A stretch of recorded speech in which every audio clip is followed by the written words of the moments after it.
The opinions expressed by tonight's guest do not represent the opinions or position of Spaced Out Radio, syndicated carriers, or anyone associated with SOR Media.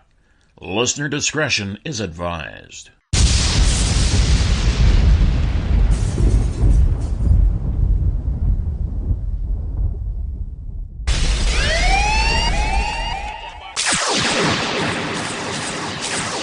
Here at Spaced Out Radio, we are about to take you higher.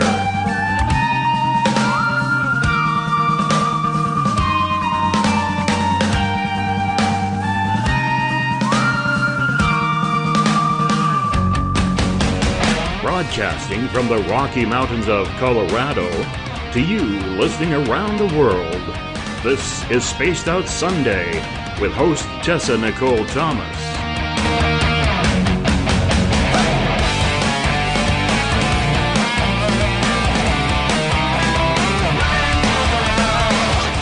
You can follow Tessa on our Facebook page at Spaced Out Radio, on Twitter at Tessa TNT, and you can subscribe to her YouTube channel. Go to youtube.com/Spaced Out Radio for the archive. But we break on command 'cause women rule the world.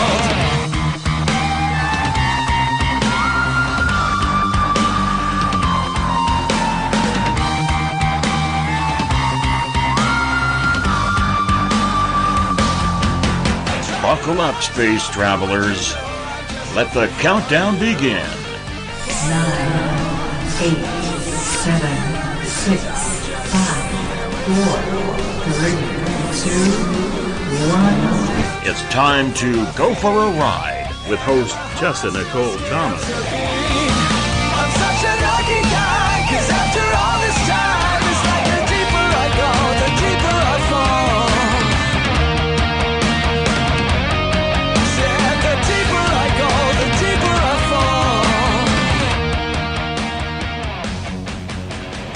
Good evening, Spaced Out Radio. Secure your tinfoil hats, buckle down tight, and hold on loosely as we soar over the rocky tops of the La Platas on a Rocky Mountain high. Get sucked into the vortex of the Four Corners and settle down snugly at mile marker 419.9 in colorful Colorado. It is Sunday, July 29th, Monday, July 30th for those of you on the East Coast and beyond. This is Spaced Out Radio. I hope you all had a rockin' week, an awesome day, and an even better evening. I am your host, Tessa TNT, and I am live tonight broadcasting from beautiful Bayfield, Colorado. We are 150,000 strong nightly on Spaced Out Radio, Spaced Out Radio Network, spacedoutradio.com, Spreaker, Paranormal Radio, TalkStream Live, as well as Deep Talk Radio, which you can find at deeptalkradio.com. Don't forget to head to our website, spacedoutradio.com, where you can peruse the Spaced Out Radio store and read the encounter online dealing with everything strange, paranormal, and odd. Tonight I have a treat for all you guys and gals out there. Tonight we will be talking to and getting to know Mr. Ron Sherman. Ron Sherman is first and foremost a rescue medium. He also reads aura, helps people find and communicate with their spirit guides, does energy work as well as mentoring and teaching. He discovered his gift when he himself had a possession over 30 years ago. The amazing past rescue medium, Dr. Louise Ireland Fry, helped him with his possession, discovered his gift, and continued to mentor him. He has learned mostly by hands-on experience as well as being a student of Edgar Cayce, but he believes that everyone has something to teach us. Ron does 90% of his work remotely and has worked with people all over the globe. Hey Ron, thanks so much for coming out tonight. It's so great to have you. Hey, thank you, Tessa. It's great to be here. Always good to be on the phone with you. Yeah, I know last time I had you on, we had some technical difficulties, and I was like, man, we got to make this right. We got to have Ron back on, because we didn't get to cover, so many things that I wanted to. So, what's been going on in your life as of late? What are some of the newer things you're doing and stuff you're going through? Well, Been doing mostly mentoring lately. Working with a couple students that are doing really well. I taught one girl who happened to be one of my ex-students when I was a teacher, and she's done 3 rescues herself lately. And then another, actually all 3 of the girls I'm working with right now are ex-students. And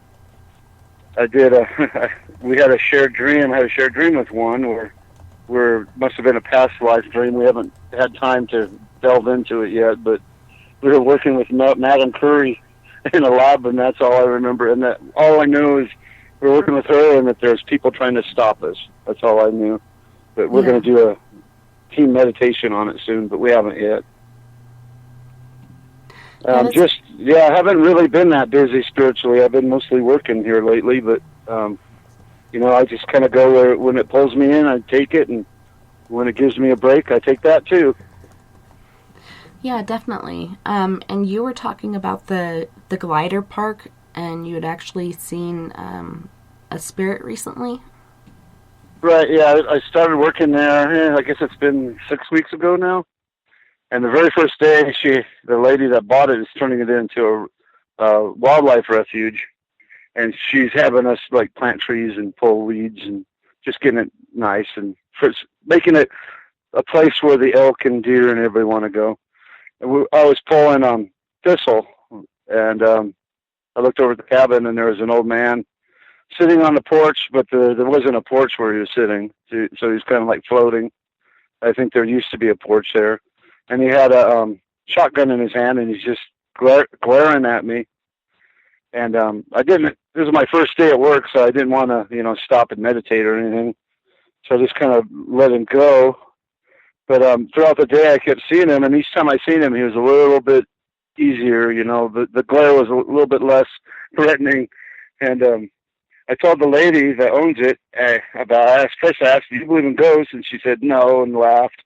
And I told her about it, and I described him, and she says, oh my God, that's the man that used to own this. He built that cabin.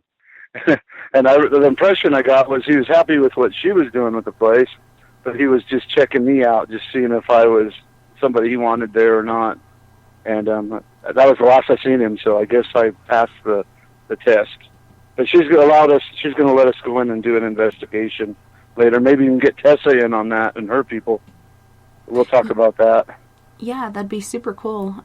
We do have the world's largest ghost hunt, aka National Ghost Hunting Day, coming up on September 29th. And last year we were working on getting the Grand Imperial, but there was a lot of stuff going on, which they're going through a lot of stuff this year as well with the 419 fire, supposedly started by the railroad. I specifically think it was someone on the railroad that threw out like a cigarette butt or something. Right. But yeah, they were more than happy to have us in, so I'm just super stoked that we get to get in there this year. Last year we had the railroad station, which you've been there. Yeah, that was really fun. Yeah, and we love doing it every time, because we are so close with those spirits there, especially Kate and Emmy. But can you tell our listeners a little bit about what we did when you came with us on that? Yeah, it's been a while, but yeah, I remember there being one spirit there that was very, very negative, and I don't remember the name. I did pick up a name when we were doing that, and I tried to rescue him, tried to get him to cross over, but he was not going for it. You can't force them, Usually when they come to me, they're ready to go, or they're curious, at least. I've had a lot of them that'll come to me and ask questions. I think I might have said this last time. One guy asked me, is my wife going to be there? And I said, yeah. And he goes, well, then I don't want to go. But he did go. He went to her. But yeah, the train station, I did talk to one little girl, and I don't remember her name. Yeah, but, the little girl there is... None of them... Yeah, I think it was her. When I said it, you said you knew who it was, but none of them were wanting to go. They were pretty happy where they were at, and it's sad because they'll grow more once they cross over, and they're stuck here and they don't grow and they don't And plus they live off other people's energies. Now at the museum, I think they're pretty much on their own.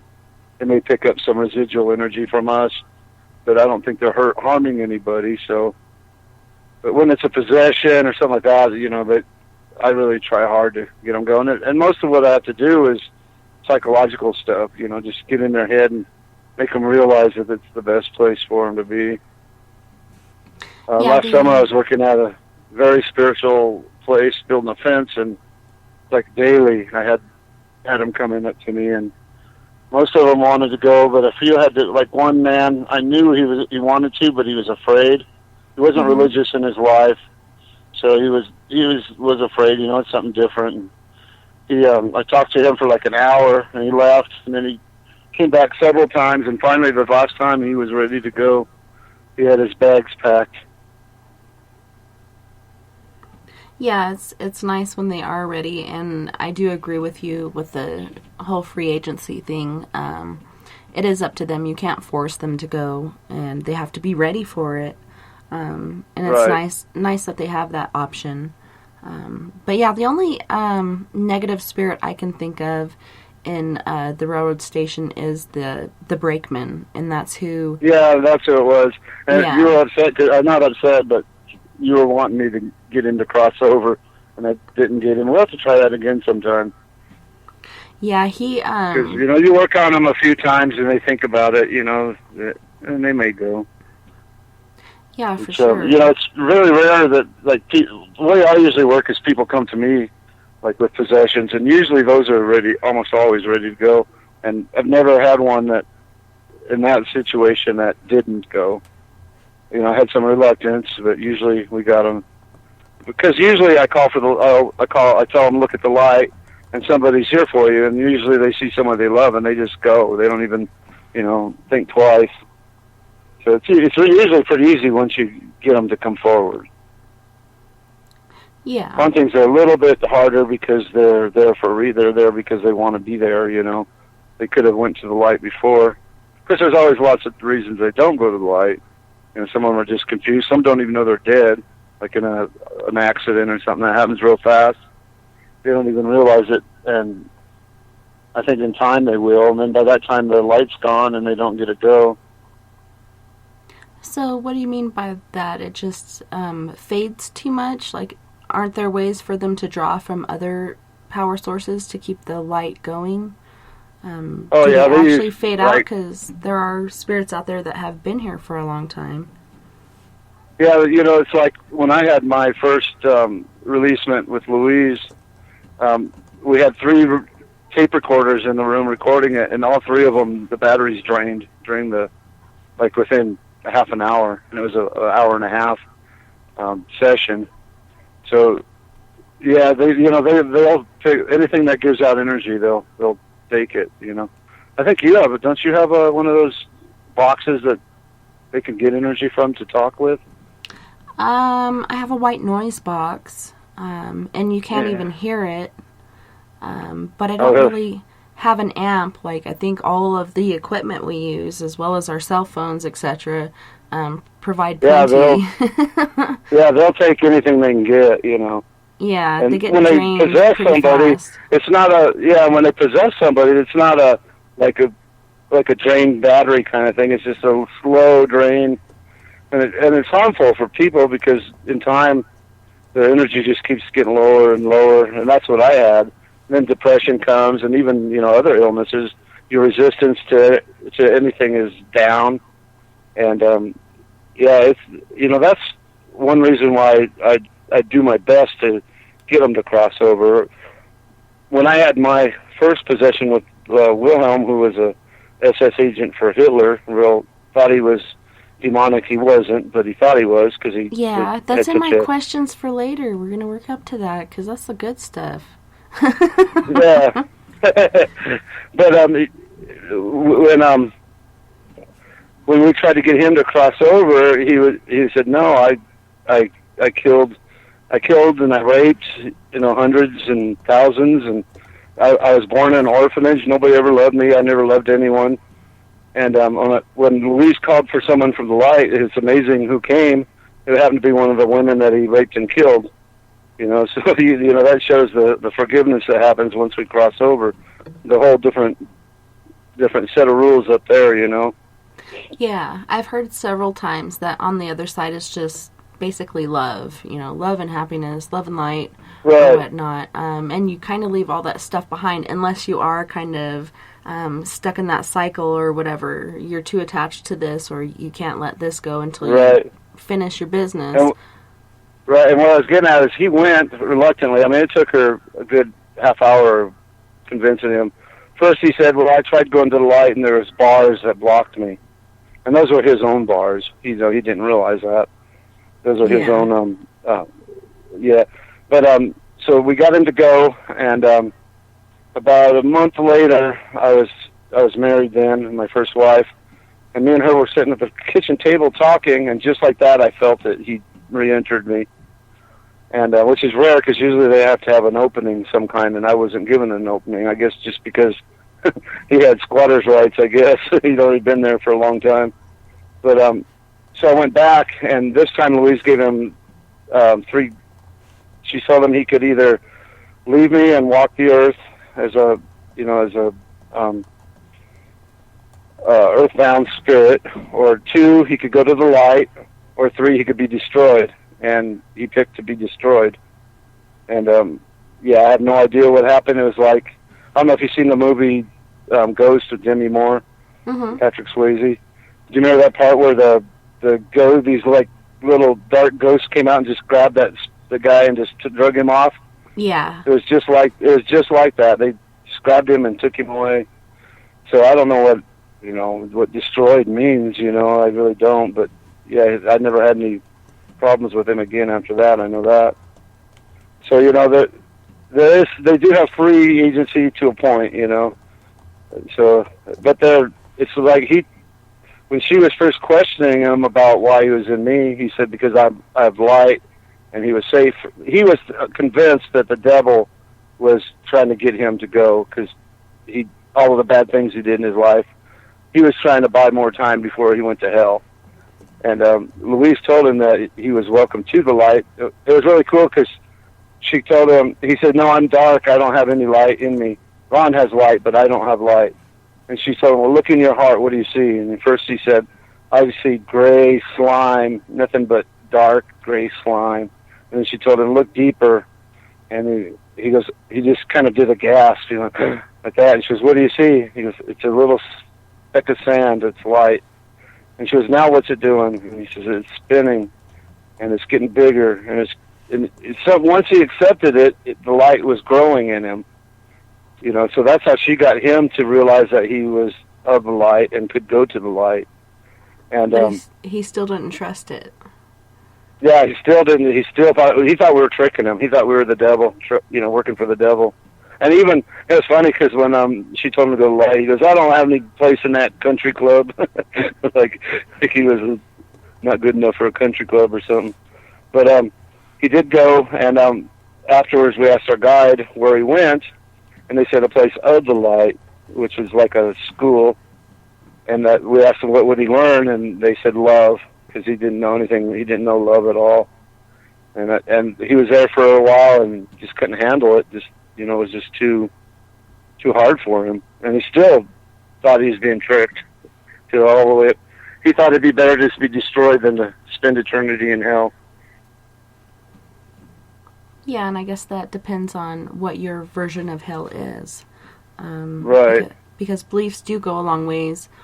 So far as Kate Johnson, who was stuck on that immigrant car that we went on, she was raised Catholic, so she believed in purgatory, and she had killed herself, and so she was stuck on that train car until the Catholic class came in and released her from purgatory. So that was pretty epic, and I'm happy that we got to help with that and find her information, because they were calling her Emmy all along, and there is an Emmy, but that's the little girl ghost, and she was the older ghost. You did you see that picture that we got on the game camera? That was pretty epic. That was actually the museum curator that got that. Yeah, I don't remember. I need to go back there, check it out again. It had Emmy in the front. And you wouldn't believe it. Yeah, it had Emmy in the front and Kate in the back, and they were both wearing a white dress, and they had this, like... Oh, yeah, I do remember that, yeah. Yeah, It was awesome. Awesome catch for Jeff. Well, you know, I do a lot of my work over the internet, and that's what I work on is pictures. So I always try to, I mean, I don't even try to do it. Like if somebody calls or contacts me on the internet or phone, and I tell them first thing I need. Well, the first thing I always do is read their aura, because there's a lot that can come out in aura. Sometimes nothing, but sometimes real important stuff. But I always start with that, and then I just meditate on the picture. Yeah, it's pretty interesting what can come from that. Oh, what you mentioned about the Catholic, yeah, that's, you wouldn't believe how many earthbounds are here because they believe that, you know, that they committed suicide, so they're not allowed to the light. I have a whole different, I think that when you commit suicide, you still go to the light, and I've seen it hundreds of times, so I would say that's concrete for me. But you got to repeat the lesson that you didn't learn, that that whatever caused the suicide, because obviously something was so bad that it made them kill themselves. Well, they didn't follow through on that lesson, so they have to come back. So that's what I tell. I get a lot of people that call me that are suicidal, and that's the advice I give them. Oh, I did have an interesting case. Yeah, probably right after the last show. There's actually another former student. She contacted me, and she has a very bad possession, and it's dark, very dark. And first I started asking her about. Usually when I see something like that, they were part of the occult stuff. And she told me she'd been doing occult stuff since she was a little girl. And her request is really strange. She says, "Oh, I'm possessed, and I've committed suicide 7 times, and I haven't died any of them. And it's like this demon, or I have a hard time calling it anything demons because I don't know if I really believe that. They're dark anyway. But this entity is like keeping her alive to torture her. Like it's some kind of a karmic thread, and I haven't been able to focus on it. But her request was for me to get it out so she can kill herself. And I told her I cannot do that, And then I thought, well, maybe if I get it out, she won't want to kill herself. So I told her that I would do that if she could promise me that she won't try to kill herself for 30 days. And she's been thinking about it. Now, there's been a few times, and it's always like at 3 or 4 in the morning. She'll text me, and then she offered to take me to the darkness so I could learn your enemy kind of thing. And in exchange for helping her get it out, and I told her I don't think I really even want to be close to the darkness. I like where I'm at, thank you. But I want to help her, but I just really don't know how. I mean, I really don't think she's damned to hell, or this life is damned. I think it's something she believes, and when you believe something, it's real. Yeah, it does. The mind is a very powerful thing, and you have to be careful with that tool. You got to be careful of your thoughts and what you put out there. I got in a car accident once, and shortly before the car accident, I was like, wow, if I ever die in a place, I want it to be a place like this because it's so beautiful. And on the way back home, I ended up flying off the road. I fishtailed, and I got it straightened out, and it was like somebody yanked my wheel and yanked my car right off the road. And as I'm fishtailing, there's a 500-foot drop, and it just keeps getting, less steep. And we ended up going off a 50-footer. And, I remembered Brother Rankin, and he used to preach this to me all the time. You got to be mindful of your thoughts. Your mind is a powerful thing. And so, you got to try to control those. And a lot of people think you can't. Well, I think that's weak-minded. You do have the power to control your thoughts. It just takes a little practice. But yeah, you got to be careful what you think because things do happen. Exactly. And that's the thing, especially light workers. I'm sure the closer you get to the light, the more the dark is going to attack you, because there is a war. There's a war between the light and the dark, and they don't want us doing our work, and they'll do, and it's not usually like in the movies, like stuff being thrown at you or stuff like that, or walls caving in on you. They're messing with your mind. They want you to doubt yourself. They want you to be afraid, and what I tell people like this, when they're having a dark attack, you know, what happens when you go in a dark light room and turn the light on? Well, the darkness leaves, you know, and that's true with us too. But what they do is convince us that that's not true. I was working with a lady for quite a while. Ended kind of bad. She had a possession that was dark, and when I first met her, she told me she was damned to hell, that her entity sold her soul to the devil. And first I realized that he has no way he could sell your soul to the devil. That has to be something you do, and I don't even believe you can do that anyway. But he had her convinced that was true, and this lady's living, you know, in depression, and I mean, she has no life, she has no friends, because of that. Well, anyway, I started working with her, and I actually did some energy work on her and got her heart to open, and she cried. So then it's been years since my heart's been open, and but whenever I get her close to coming over, she would start protecting him. But no, I can't do this anymore. He's going to attack you. He's going to hurt you. I mean, he's not going to hurt me. I'm not going to let him, you know.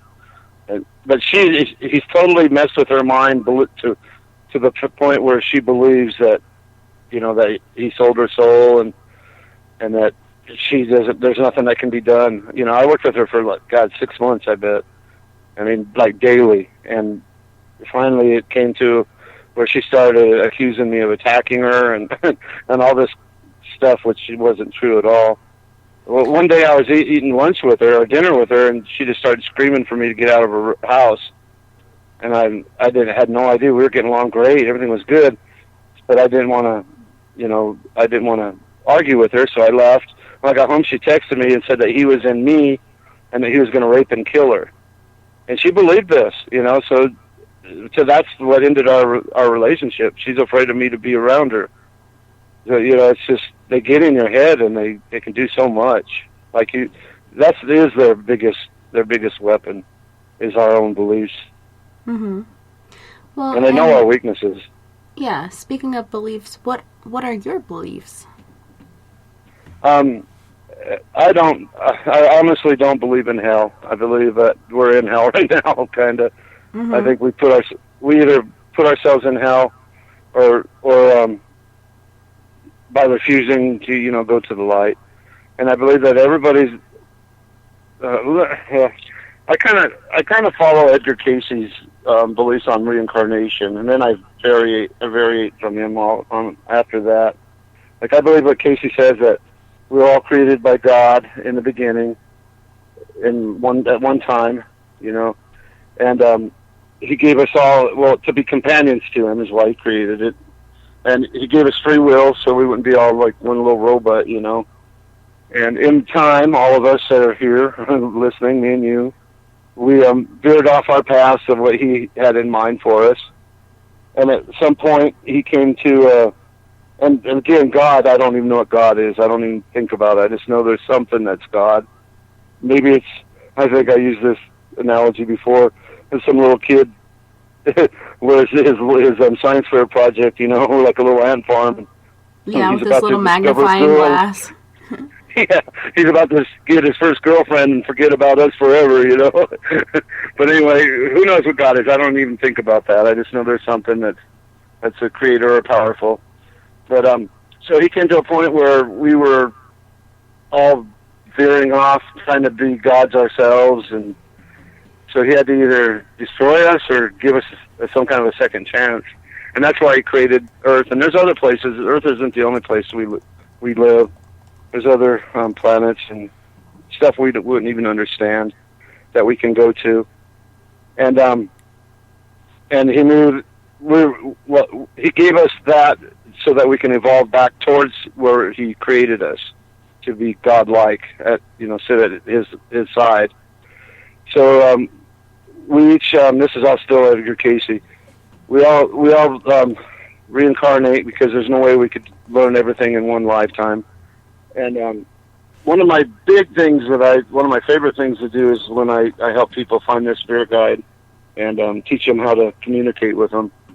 And this is where spirit guides come in. Like, say Tessa, me and you just got killed in a wreck or something, and we're in the light. And you come up to me and say, hey, Ron, I think I'm going to go back down. Will you be my guide? You know, I'd probably say, hell yeah, let's do this. You know, and the first thing we would do is we would decide what lessons you want to learn in the upcoming life. And, you know, it could be anything. It could be poverty. It could be wealth. You know, there's a lot of growth in wealth, you know, that kind of stuff. But anyway, we would decide whatever it is you want to learn in this life. And then we would decide which family would give you the best chance of meeting those goals to learn those lessons. And I don't believe that you know, you're born in the Smith family, all those lessons are going to naturally be there. Some of them will and some of them won't. But anyway, so my job as your guide would be to guide you, keep you on the path to get your lessons. And, you know, so many people think that a guide's just going to help you do good things. Well, that's not true, because, you know, there's so much growth and pain. You know, maybe I might lead you to making a really bad investment so you'll be poor, you know. So that would be my goal. And what I do is I do a meditation, and it's not like I don't tell them anything. I teach they get the name of the guide, then I teach them how to communicate with them. And once you get that's your best friend. That's somebody that you've had at least one lifetime with, you know, that you're probably really good friends with in a past life. You know, a lot of times I'll go to do a spirit guide reading, and they'll say, "Oh, I think it's my grandma." Well, it can't be your grandma, because you knew her in this life, unless she died before you were born. But it's somebody you don't even know in this life, and so, you know, yeah. Then you would, if you know, you evolve each life. You learn whatever lessons. If say that life I was a really bad guide, and there are bad guides. Maybe I took you down the wrong path a few times and you didn't learn the lesson. Well, then the next life, you could choose to learn that lesson again. And we just keep evolving, keep reincarnating until we've learned it all. And I think we all have a long ways to go still. Yeah, for sure. And we have a lot to learn from each other. So have you always seen spirits and ghosts? No, you know, I did, but I grew up in a family that believed in it, and, you know, it's like my uncle, he died when I was probably like 4 years old, and him and my mom were real close, and before he died, he was dying of cancer. He knew he was dying. He told my mom that he would always watch over his kids. Well, one night I woke up, and he was standing at my bedside. Well, I forgot that he was dead. I just thought it was my uncle. You know, I thought it was kind of weird that he was watching me sleep, but, you know, I went in the kitchen. My mom was in there. I go, "Where's Uncle Clyde?" And she looked at me weird, like, Uncle Clyde died 2 years ago, or whatever it was. And and then I realized, oh yeah, I guess I just seen a ghost. You know, that kind of stuff. But I never had to like look for him, or, you know, it wasn't like, yeah, just sometimes they would come around. I can't. Oh, and then we had an aunt that died, and she was very, very gifted. And she died, and I've seen her in dreams several times, and I've seen her. I don't want to get too deep into this, but her husband was like a really good rodeo bull rider, and he won the national championship one year and had his buckle. That was his pride and joy. Well, she had him buried with it, and one day we were going through some stuff that she left us after she died, and his buckle was in there. You know, my grandma was like, "I knew she'd get this back to us." So yeah, you know, that kind of stuff, but nothing like, you know, daily kind of stuff or anything like that at all. And mine pretty much started with Louise when I had my possession. Yeah, and that was my next question. So what and how exactly did she teach you? Well, I was taking a class at the college, and I just left my first wife, and it was a psychology class, you know, one of them touchy-feely classes where everybody knows what's going on in your life. Well, the professor came up to me and said, "Hey, Ron, I'm going to be gone for a week for spring break. Would you want to house sit for me?" Because I was staying with my parents, and that was really uncomfortable. says you can get out of your parents' house and, and take care of my dog. And I'm like, yeah, sure. I'm thinking professor, she's going to have a hot tub and, a big fancy house when she lived in a single wide mobile home, but it was still nice. But each night I had these really bad nightmares. Nothing I could remember. I have night terrors naturally, but I'd wake up just scared and sweating and not knowing what was going on. Well, each night it intensified. So the last night I couldn't even close my eyes without having that feeling, that anxiety. So after she got back, I kept thinking, man, I need to tell her about that. And I don't know, we never talked about anything spiritual. But I went to her office and I told her, and she smiled and she goes, I knew you'd be coming soon. And then she handed me a book by Judith Fior called Unquiet Dead. She was, this was a Friday. She says, take this home and read it over the weekend and tell me what you think.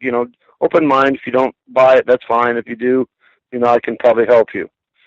So I take it home, and at first I'm like, the only thing I'd ever heard of was The Exorcist, so I never heard of spirit possession. So I started reading it, and then I'm like, no, this is just dumb. I can't read this. And then I thought, well, I need to at least read enough of it so she thinks I read it. So I kept reading through it, and pretty soon I'm like, hey, that's me. Hey, that's me. The symptoms, yeah, I got all those. And so I read the book, and it was eye-opening. I went back to her, and I told her, yes, I think this may be a problem for me. And she said, well, there's a lady that comes around to colleges throughout the nation, and she has people like me that find people to help, for her to help. And she's coming next week. Would you be willing to be hypnotized in front of a group of people that are interested in this? And I'm thinking, Brown knows about my grade. Still not buying into it. But I said, sure. Well, my releasement was going to be on Monday. And Friday, I met with Louise. She wanted to make sure I could be hypnotized. And it was really strange because she just had me sitting in a chair and she had me stare at the ceiling. And later she's the one that taught me how to do hypnosis. And she gave me the yes finger and the no finger. And she asked, is there an entity inside of Ron? And my yes finger popped up. I'm like, wait, did I do that? I don't think I did, but it sure did feel like it. Then she asked, is there more than one? And then the yes finger went up again. And then she was, do these entities want help? And the no finger went up. And then she brought me out of it. Oh, then she told him, okay, I was under hypnosis. She says, this weekend I want you to let Ron rest and get as much rest as he can. She told her, she went through this big spiel about putting their emotions in a bag and setting them aside where they can't affect me. And then I slept like you wouldn't believe that weekend. It was so nice. So Monday, I had a paper that was due, and I was due on Monday, but I didn't have it done. And my professor told me, well, just bring it to the releasement tonight. I said, okay. And I really needed this grade, but I drove in and I went to the house and I drove past it. And God, I don't want to do this. I 3 times I passed it. The paper is the only reason I went back to her house. I walked in and Louise took me in the back room. And she had asked me to bring a tape recording I had of my sleep. I had a voice-activated tape recorder because my wife was saying I was making these crazy sounds at night. Like one was, it sounded like a military man and be like doing drills, like go, go, go, go, go, go, that kind of stuff. And then I'd be making like these whimpering sounds like a little baby, which I didn't even know I could. I mean, I couldn't even imitate them after listening to the tape. Anyway, I played that for her. And she says, oh, okay, you may have a dark one. And so anyway, she hypnotized me. And she had me so relaxed I couldn't even move. And the first thing she asked was for the strongest entity to come forward. And she asked if I could channel, if I could, speak what I'm hearing. And another one of my professors was going to channel if I couldn't. And I was totally not going to do it. I was just going to let him do it. Well, there's another lady there that had never been there. She was just curious. She had never been to anything like this.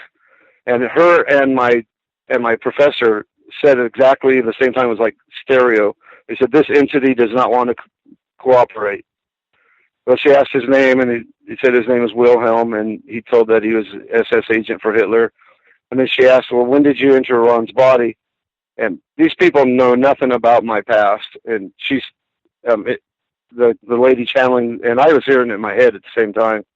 She said he was in Montana living at his dad's, and he became unconscious. He fell down and hurt his head, or knocked himself out, and I entered his body. Well, when I was 13, me and my sister went to stay with my dad, and there's like 3 foot of snow out, and we just got this bright idea that we're going to take a motorcycle and pull the inner tube. As soon as I hit the gas on the motorcycle, it just, flipped out from under me and that knocked me out. So there's no way these people knew that. And I was like, oh, okay, maybe I need to listen to what she's saying, So I told you she had a hard time getting him to leave. Well, then she asked for the next entity, and there was a little boy. Well, let me back up a little bit. When I lived in Gillette, Wyoming for about 5 years, and I bought a townhouse, and I got the house at a real good deal because the people that lived there, their little boy got ran over by a car out in front of the house, and they just couldn't handle the memory. So I just had to take over the payments.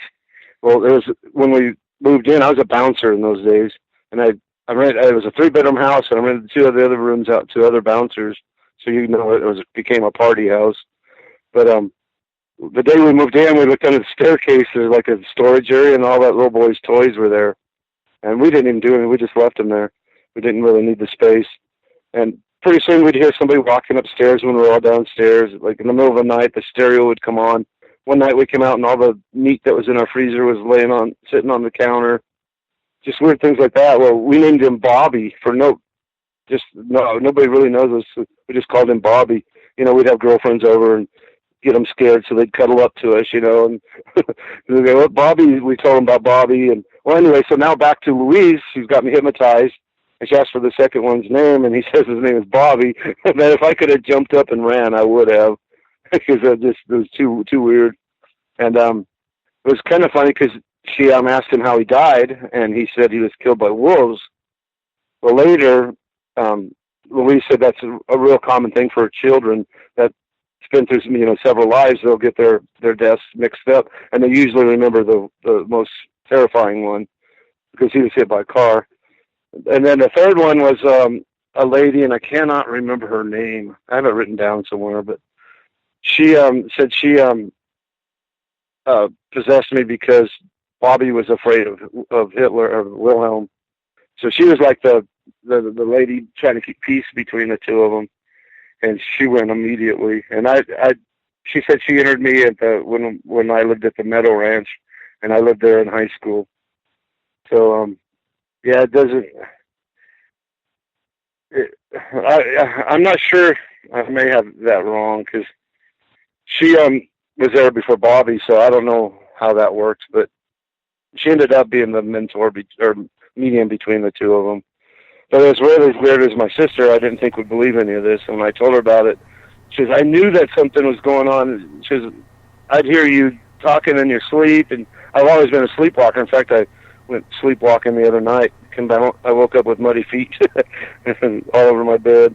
But yeah, my sister believed it totally, and she believed it was a woman that was there. So I think I'm gotten off a course here. Well, but okay, so go ahead. So she left, and then I told you that I went back home, and then a month or so later, Wilhelm came back, and then she had him destroyed, or he chose to be destroyed.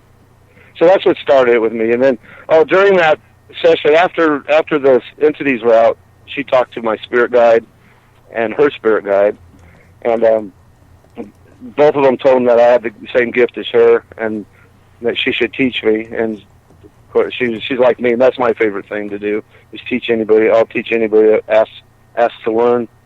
And so she became my mentor. It wasn't like I went to her, like the classrooms or anything. It was just whenever I got in a bind, I'd go to her, and she'd tell me. Like for instance, 911. I woke up. I was staying at a friend's ranch. I made a deal with him where I was fixing his house up for rent. And the night after 911, I woke up, and there was, like at 3 a.m, and there was just orbs all over my room, just hundreds of them. And it scared me because I'd never seen that many of them at one time. So I called her, and she told me, well, you're an empath, and this is a time where you're going to need more energy. That's what the universe is giving you, more energy to deal with all that. So, you know, she was like that kind of a mentor. She did teach me how to do hypnosis. And that's what I do whenever I work with people. Like when I do the spirit guide, I get them relaxed, and then I say, all right, ask for your spirit guide's name, and then they'll get the name in their head. It's just like a thought. I think I went kind of off on you there, Tessa. I'm sorry. Well, yeah, I was just asking how the doctor had helped you, and I think you covered that. But so how long have you had these gifts? Did you realize it before you had your possession and she helped you, or was it after? Well, I've always been an empath. I just never realized it. You know, I just thought everybody felt everybody's emotions. And she taught me how to, you know, embrace that, and taught me that it was, you know, not something that everybody has. I think there's more people have it than they think. But she taught me that. I didn't know that. I did have ghost sightings. Like I said, I've seen them. And now I even wonder if there's times when I've seen ghosts where I didn't even realize there were ghosts, you know. But yeah, and then after my session with Louise, it took me almost a year before I reached out to her for help. I was feeling so much better. Like Wilhelm possessed me when I was 13, and I was 28. No, I was 31 when I went to her. So, you know, I was half of my life with him and me. And when he was out, I had all this energy, you know, and you've heard the cliches, the colors are brighter and the food tastes better. That's all true. You know, I was so into that, I didn't even want to, you know, go back to any of that. And then I just kept getting pulled. It was like curiosity. I joined a site called Psychic Adventures back in the old MSN days, you know. And I was in a chat room one night, and there was like probably 60 people in this chat room, and you know how crazy that is. Everybody's chatting about different things, and this one guy kept asking for help. He needed a reading, and everybody was ignoring him. And all of a sudden, I started talking to him, and I'd never done that before. And I said, "Well, who's James?" And he goes, "I know James." I said, "All right." His question was, his mom died in a nursing home, and he wanted to know if she was abused. That was why she died. And all of a sudden, I seen the mom in my mind's eye, and she was telling me, no, tell him that what happened was supposed to happen. And anyway, we went through all this. It was like all of a sudden everybody else quit chatting, and they're all just watching me and this guy. Well, at the end, I'm like, well, who was James? Because that's me. His name was like, you know, Stormtrooper or something like that in the chat room. So yeah, I picked that up, and then I started like, well, maybe I can do this. I started doing readings and doing general readings, and I really got turned off on general readings because it became a novelty for so many people. Are we still on? Tessa? Yeah, we're still here. Oh, okay. I just heard a beep. I thought maybe we got disconnected. Oh, yeah, you might have got someone trying to call or a message or something. Oh, okay. Yeah. So, like, this is where I stopped doing general readings. I read from this same Psychic Great Adventures. This college girl asked for a reading one day, and I was hitting her like. It's kind of funny because I kept seeing boobs. I didn't want to tell her because it was like the first time we ever talked. Finally, I'm like, okay, I'm seeing boobs. She goes, yeah, I work at Hooters. I'm like, okay. So anyway, but I started reading her. Well, then she told her roommate, who I started reading her, and then pretty soon I was reading like 12 of them, all in the same dorm. They told me I was like a fixture there. Everybody knew who I was, and well, anyway, the first girl, I got a warning. I said, okay, you're going to meet, and I can't remember the name exactly, but it was a strange name, like say Jethro. So you're going to meet somebody named Jethro around the holiday season. Stay away from him. He's going to harm you. Well, she was on her way to a New Year's Eve party, and this guy was broke down in the road. So she stopped to see if she could help him, and she said, I was just going to, call. This was before cell phones. She was, I was just going to, make a call for him or something. But when he told me his name was Jethro, I became intrigued. So she gave him a ride and ended up taking him to the party, and he raped her at the party. You know, it's like, if you're not going to listen to the advice, why even do the readings, you know?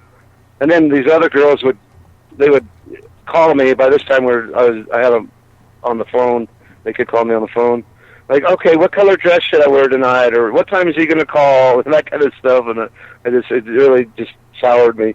And I believe that we all have gifts. That's one thing Edgar Cayce teaches, that we're all gifted. We just got to develop them.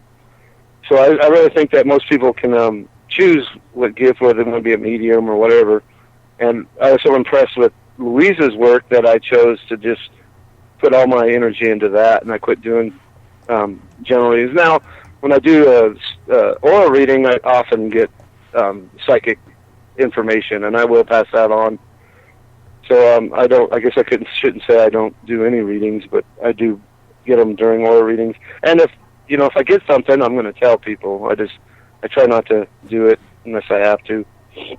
Yeah, and you were talking about possessions. What causes a possession, or what are some of the signs of possession?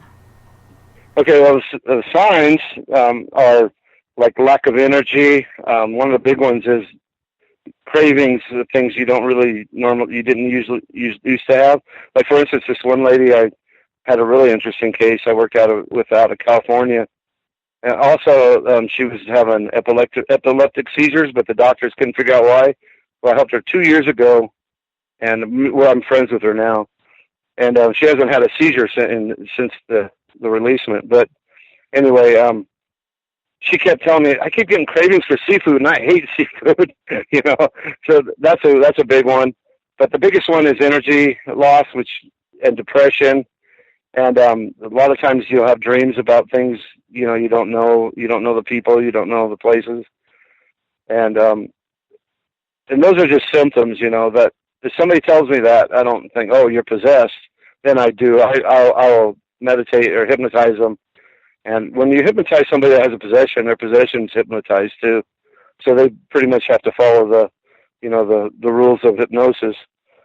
And that's what I did with her. And like with Christina's, her possession was a prostitute that was killed in the early 1900s by a group of, these Christians, the Bible thumping Christians, I call them, the ones that they turn their spirit into hate, and we're seeing it a lot these days, the Christian right. But she was hung by a mob, and then she possessed Christina when she was really small, like I think she was 5 or 6. She was really sick. I think she had pneumonia, and so she possessed her then. And they have to have an opening. They can't just possess you. The common openings are drugs and alcohol, and being unconscious. Like, real common one is when you're having anesthesia with surgery, and then there's also by invite. Like one time before I realized what I was doing, I knew I was a rescue medium, but there's a ghost at this cabin I was staying with in summer, and I'm like, I'm going to miss him. Why don't you come with me? Well, that was his invitation. He possessed me, so I ended up having to go to Louise to get him out. But yeah, they have to have an opening, and it's a lot of times the possession isn't like somebody they know, like I'm going to possess my friend, or they're walking around kind of confused. I don't know the movie The Others with I can't remember the actress now, Nicole Kidman. That to me is what I see. It's like the ghosts are living in their own world, and not to them we're kind of ghosts. They don't see us all the time, and so they're kind of living their own thing, and then all of a sudden they let me back up. When they're earthbound, they keep the same emotional baggage, same habits that they did when they're alive until they cross over. If they were drunks, if they were promiscuous, they're going to be a promiscuous ghost. If they're drunks, and like energy, one of the things Cayce teaches, like energy attracts like energy. So if somebody's a drunk and they're living, and a ghost is a drunk, that energy is going to attract to each other. I think of it as like somebody that has the same energy as them is like a lamp out in the middle of the desert. You can see it for hundreds of miles, or whatever, and they're attracted to it, so they're going to go to it, and that happens a lot. Another real common possession is a young mother that dies and doesn't want to leave her children, and she ends up possessing them, thinking she's helping, but she's really hurting them because she's taking their energy. That's a real common one. And then there's, like, say, I'm walking around drunk downtown Durango. I've given an opening, and they just bump into you, and all of a sudden they're inside you. That happens too. That's rarer, but it does happen. So yeah, there's lots of different ways of being possessed, but it's the big one is, and I've dealt with so many of these, is Ouija boards. Whenever you use a Ouija board, you're inviting a spirit into your body. They come into your body to move that little indicator around, And some of them, they're usually low energy forms that are attracted to Ouija boards. So they're not always nice. And they're tricky, and sometimes they don't want to leave. Most of them will move the thing around and leave, but not all of them. I get a lot of people that have I call them Ouija board possessions. Yeah, it does happen quite often, and it's really scary. And it's funny how they do know how to. The Ouija board. Yeah, me too. I've used it twice in one night. But I haven't used it since then. Right, good, yeah. I mean, we've all probably done it, like when we were kids and stuff. But on that note, Ron, we got to go to break. You guys don't go anywhere. Okay. We'll be right back with Ron Sherman. The first annual Caribou Paracon is happening September 28th to 30th in the 108 Mile Ranch, British Columbia. Brought to you by the Canadian Society of Questers and Spaced Out Radio. Come listen to our featured speaker, Grant Cameron, along with Elizabeth Anglin, Paisley Town, Mike Moran, Eric Cooper, and more. It's a 3-day supernatural adventure at the Spruce Hills Resort and Spa. Tickets for the weekend are $150 Canadian. The Caribou Paracon, celebrating everything paranormal. Are you tired of being blocked, shadow banned, or placed in jail for simply posting your thoughts on social media? Social Media Freedom can take care of that for you. Social Media Freedom is the newest and one of the best free new apps that allows you the freedom to post what you want, when you want. It takes seconds to download from your app store. Come join the tribe at Social Media Freedom. It's time to set yourself free. A timepiece is a reflection of who you are, and what better way to show off the real you than with an Escape watch? Escape is a lifestyle brand accessorizing your days and nights. Choose to escape and create the life of discovery that you deserve. Dream, play, unite with your own personalized Escape watch. Head to escapewatches.com. There is no time like the present to enjoy your escape. Use promo code SMF2017 for your 20% discount today. So, you love talk radio? Then you'll love TalkStreamLive.com. TalkStream Live is always on, 24/7, with the best streaming talk shows. Find your favorite talkers and discover some new ones. It's free, readily available online or on mobile with any smartphone or tablet. Finding your favorite talk shows all in one place has gotten a whole lot easier. Just go to TalkStreamLive.com. Be sure to download the free apps from Google Play or the iTunes App Store. The Call of the Wild is in Vancouver. The Moose Vancouver is one of the hottest bars and restaurants in the city. Open until 2 a.m. nightly, the Moose will rock you like a hurricane all night long. Great food with everything on the menu at $6.95 near the corner of Nelson and Granville. Get your horns up and come rock with us. The Moose Vancouver, the official rocking bar of Spaced Out Radio. Are you an experiencer? Have you had run-ins with strange creatures you can't explain? ETs, Dogman, Bigfoot, werewolves? They're enough to scare the daylights out of anyone. Hi there, I'm Butch Witkowski from your 4-Cop. And on the last Monday of every month, you can listen to me and the host, Dave Scott, talk about the weird and the strange being reported on Spaced Out Radio. I'm going to bring my investigations and sources, you bring your experiences, and we'll figure out the rest together. Strange Days on Spaced Out Radio. Come tune us in at spacedoutradio.com.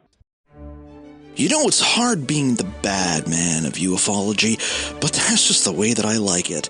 This is Chris George Zuger, and I'll be hanging out with Dave Scott and SOR scientist Chris Cogswell for Reality Paranormal, the second Wednesday of every month. And our job is to break it down and come to conclusions as to what is really going on in the supernatural world. I'd love for you to join us and bring your questions for us to investigate right here on Spaced Out Radio.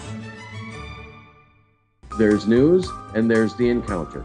This is Spaced Out Radio News Director Everett Thiemer inviting you to check out The Encounter. Our half-hour news segment every Monday through Friday night is different compared to what you're used to. Our goal is to bring you the weird, strange, and interesting stories the mainstream tends to leave out, and stories that will make you scratch your head in disbelief. The Encounter can also be found at spacedoutradio.com and on our Facebook page, SOR The Encounter. Come give us a read. Do you want to know what's really going on in your world? Do you have questions about who you can trust in the mainstream media? Then look no further than the Rebel Planet. Come get the straight answers right here at spacedoutradio.com. Join me, Jamie Sexton, creator of Rebel Planet News, as I fill you in on the stories behind the stories. All you truth seekers, be sure to tune in to Rebel Planet on spacedoutradio.com the third Thursday of every month. Hi there, this is Dave Scott from Spaced Out Radio, and I want you to come on a nightly journey. Starting at 9 p.m. Pacific, midnight Eastern, every Monday through Friday, you can come hang out with me and the other space travelers. We have it all from Carl the Alien bouncing on by to those misfit gnomes causing havoc. It's 3 hours of fun and entertainment on those topics the mainstream really doesn't want to touch. Come get all paranormal with us at spacedoutradio.com, and together, my friends, along with our resident guitar god Bumblefoot, we own the night. Looking for a place to advertise at a very reasonable cost? Look no further than Spaced Out Radio. SpacedOutRadio.com has an advertising tab that you can click to check out our daily, weekly, and monthly packages to play on the radio, or our website including social media. From commercial spots to banners, we have it all. Check out our competitive pricing today. Visit purpleplates.com today. For over 40 years, the Purple Energy Plates have been delivering amazing results for their many customers. Inspired by the great genius Nikola Tesla, the harmony, healing, and energetic effects of the plates have proven over and over to be beneficial and often miraculous to thousands of customers. Check their site for daily specials and choose from their many energy products. You won't be sorry. Visit them today at purpleplates.com. Tonight's show and topic of discussion do not necessarily reflect the opinion of Spaced Out Radio, SOR Media, or its hosts. Listener discretion is advised. Here comes the second hour of Spaced Out Sunday with host Tessa N Thomas. Subscribe to us on our YouTube channel, Spaced Out Radio. And you can follow Tessa on Twitter at Tessa TNT. Now, back to the show.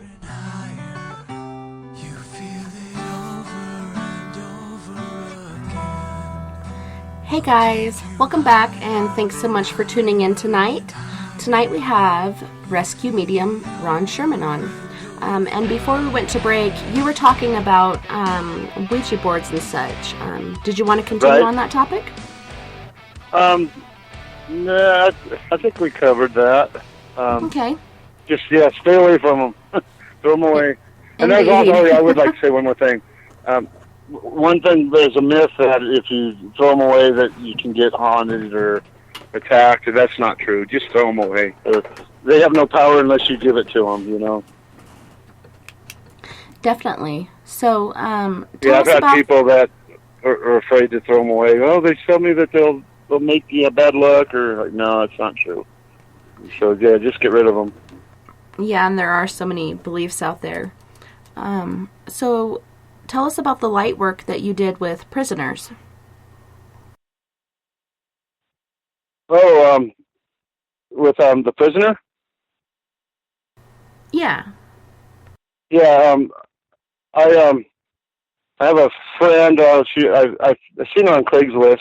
Well, back when Craigslist let you do things like that, and she was looking for a pen pal, and I felt drawn to her. And there's no picture or anything. In fact, it was one of her friends that put the article on Craigslist. So I mailed her, and we started talking, and started getting pretty close. And then she started calling me. In fact, I missed a phone call from her today. I was really mad about that.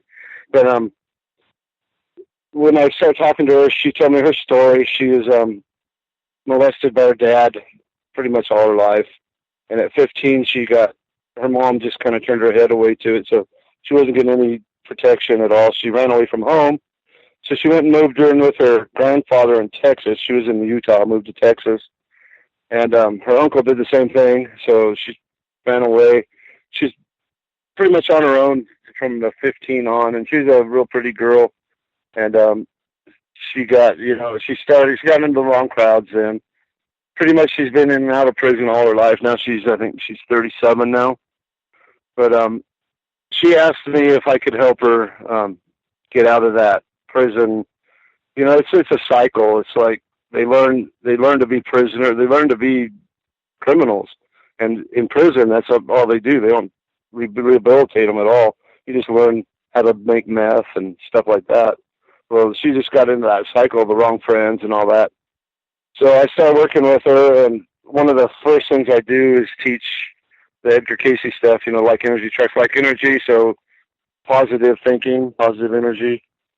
And I started working with her on that. Well, one of the things I told her is she had to promise me that she would call me if she felt like she was going to do something that, is criminal. And on one day, about in the middle of the afternoon, I get a call from her. Usually she called me at night, so that was strange. And she was mad. She was when she called, she answered the phone. She was, "I'm going to shank these bitches. And I'm like, whoa, calm down. Tell me what's going on." And well, she has a friend. The place she's at, so it's a very serious place. Most of the people there are serving life sentences. A lot of murders. A lot of just the bottom of the heap. If you look at it that way, I don't, but I think they're all good people. But anyway, she had a friend who I'll just say this. Her friend had an offense that some of the other prisoners looked down on. And they started, and she's also a little small lady. And they started picking on her. Well, Amanda stuck up for her. Well, when she called me, she said that they were messing with her. Well, Amanda's job was to clean the showers in the dorm, the cell units. And these girls, to get retaliated on her for sticking up her friend, they smeared menstrual blood all over the showers. That's what she was mad about. And so I was like, okay, wait, let's think about this a minute, Amanda. You have every right to be mad. That was something they should never have done. But what's going to happen if you retaliate? One, you're gonna get another charge. Her big goal was she has meets the parole board next year. And I said, you're not going to get parole because you're going to get in trouble. Two, you're going to have a black mark on your car, on your table. But three, you're going to get hurt or killed. So let's try this. I said, instead of shooting anger at them, when you think about them, send them love, send them a hug, whatever, just something positive. And at first she's like, "Oh, no way I could do that. No way." And I'm like, "Well, you want me to help you or not?" And she's, all right. So she promised me she'd do it. Yeah, she's awesome. I love her so much. But so about a week later, she calls me and says, "Well, I don't know if it's working. Nothing's gotten worse, but I'm not sure if it's working." But she was, "I'll keep trying." Well, then she started telling her friends to do it. And the next week she says, they've let up on this. They're not bothering us. There's one gang that they're having trouble with. And then the third week she called and was crying. And I'm like, "What's the matter?" I thought she was hurt. She says, "Oh, you wouldn't believe what just happened. The shot caller for the gang that's been harassing us walked into my cell." And she said, "I thought it was on." She said, "I went for my pillow where my shank is to But then I noticed she was crying, and she turned around and said, "All right, what's up?" And the shot caller told her, "You know, I was so wrong judging you. Who am I to judge anybody? I'm here too, you know." And they talked things out a little bit, and then that night they all went to dinner together, and they talked it out. And Amanda told them what she'd been doing, what I told her to do, and they all thought that was great. So they're all doing that now, and that was over a year ago, and they're still all getting along. So, you know, that kind of energy, you know, if I can work in a maximum security prison, you know, where there's nothing but bad emotions and hate, you know, just think what it can do out here, you know. I mean, yeah, I was so proud of her. She really did good. So we have a couple questions in the chat room. Okay. First one being from Trip. Does Ron think he's been abducted by aliens? Some have reports of dirty, muddy feet from walking to the UFO and back. I'm sorry, I was really having a hard time understanding you. He's wondering if you've ever been abducted. And then he was talking Have about I been? how... Yeah. No, but it's funny because just recently, like in the last couple of years, I've been finding possessions that were alien, and I kind of wanted to tell this story tonight anyway. I used to coach high school wrestling. Well, I have an artificial hip now and can't do that, but one of my former wrestlers gave my number to a girl that was suicidal, and this was just a little over a year ago. And she called me out of the blue. She's like, "You don't know me." And I told her I was going to tell the story, so she wants me to use the name Abby. But I'm Abby. I used to go out with one of your wrestlers, and she told me her whole story. She also ran away from home when she was young. Her dad also molested her. And I was so proud of her. She, even though she ran away at 15, she went and got a job in her own apartment. She finished high school and college all on her own, you know. But anyway... So I asked her if I could do a reading on her, and she said yes. And I found it was really weird because I never actually really did a meditation with her. This all came to me through dreams and my meditations because she was busy and I was busy. We couldn't find the time to just sit down and meditate. But the first dream I had, I was going to her apartment, and I knocked at the door, and this man with no face answered the door, and that intuitively told me it was alien. And I asked for Abby, and he said, "Abby doesn't want to talk to you." And I looked up over his shoulder, and she was tied to a chair and gagged. Well, in the dream, I tried getting past him, but all of a sudden I woke up. So anyway, the next dream I had, I was tied to a chair, and she was tied to the bed naked, and he says, "I want to make a deal with you. I'll let you have sex with her if you leave me alone." Well, that to me was a good sign because he's trying to make deals. That means he knows I have something on him and that power over him. Because if he didn't, he'd just keep her and, you know, ignore me. But it was kind of funny was I seen a tattoo of a rose on her next to her private parts. And later I was talking to her. I told her about the dream and I told her about the rose, and she sent me a picture. She had that tattoo. I seen her tattoo, and she was getting another one in the next week. But anyway, I finally got him out, and I had to trick him because what I did, and this was a sexual being. I told him that she agreed to have sex with me, but she didn't. So if he wanted to have sex with her, to come out of her into me, and I would let him take control of my body. He jumped. I mean, it was like that. He left her and came into me. And because he was alien, I wanted to kind of study him, but at the same time, I was having some personal problems, and I was really afraid of him, me not being able to get him out. So I used my spirit guide and got him out. But she became, and then this is not something I usually do. I don't usually communicate with those that have crossed over. It's totally up to them. If they want to contact me, it happens, but I can't. You know, it's not like I can say, "Okay, Elvis, I want to talk to you." You know, they gotta come to me. But anyway, her father came through, and this was, oh God, I cried big tears during this.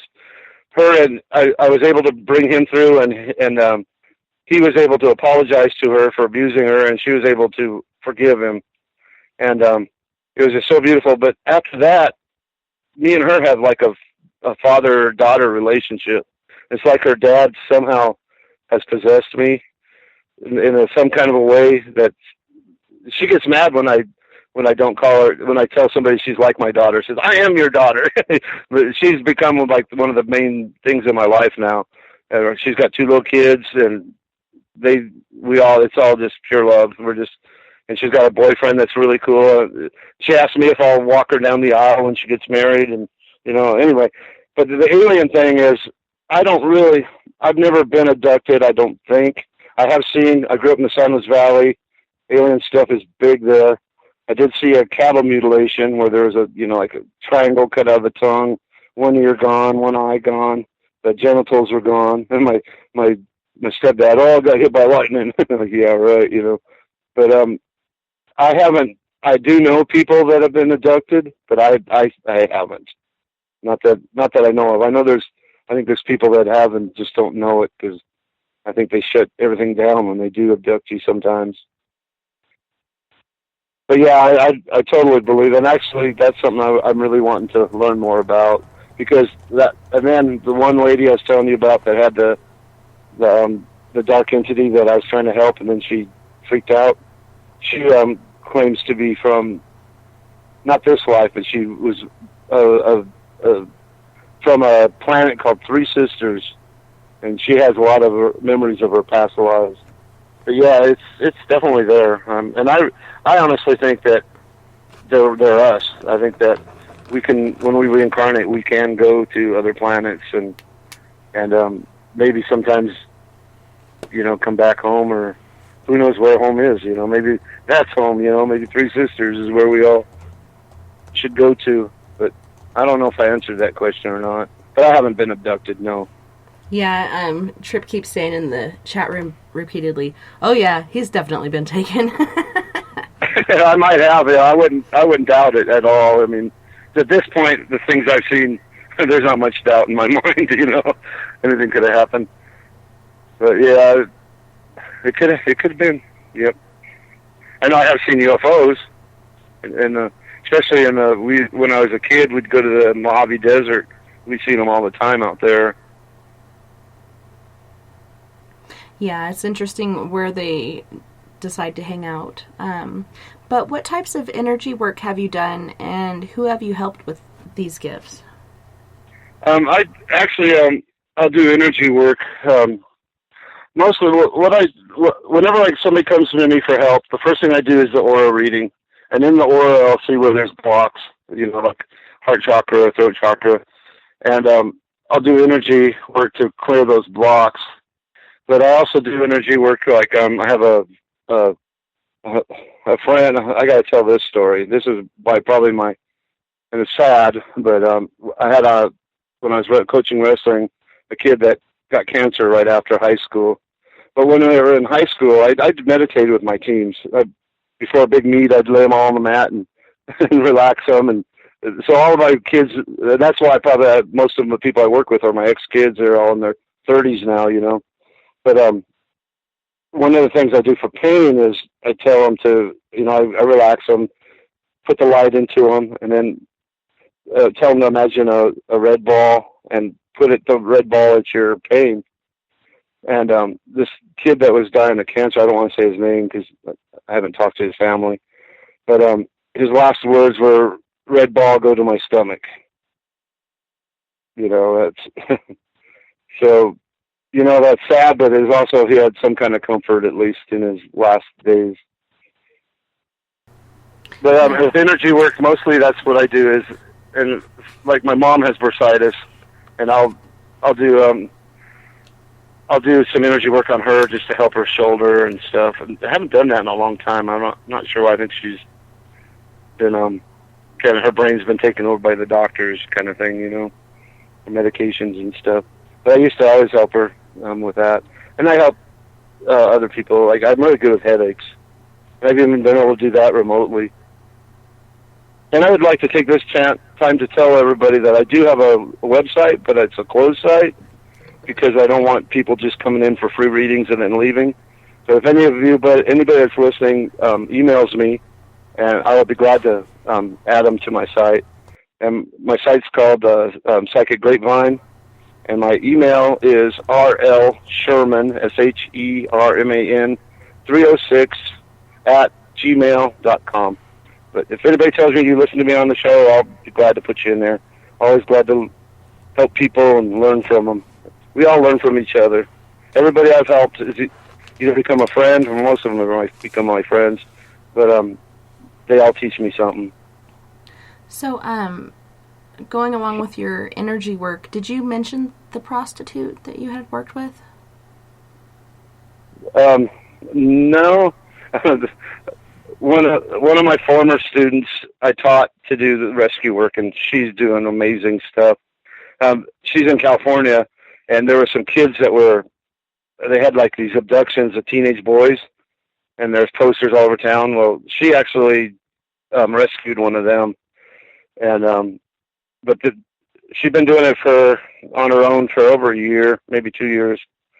Well, a couple months ago, she came to me and said a friend is moving into a house, and this house is the people that lived there before left in the middle of the night because of ghosts, and she was really worried that her friend would be affected by it. And she went over there to do a releasement, and it scared her, so she left, and she asked me if I'd help her.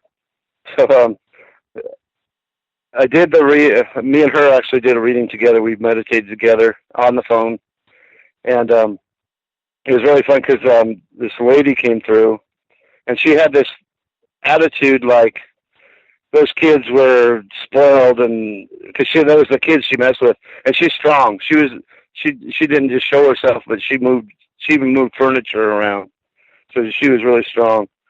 But this is a really weird story because there's so many ties into it. Well, so I meditated on her that night, and I found out that she was a prostitute in I'd say late 1800s, and she married this man that moved her to that house to get out of the lifestyle. She didn't love him, but she married him, and they had 2 kids together. Well, then he had a cousin. I've never got the exact tie, some kind of family member, but he was a young, 25-year-old man, and he was in trouble with the law, and they brought him into the house to try to help him out. And she had a love affair with this guy, and then she became pregnant and had a child with him. Well, she as it grew up, the kids grew up, she gave that kid special treatment and kind of abused the other 2 kids. So she had a history with kids.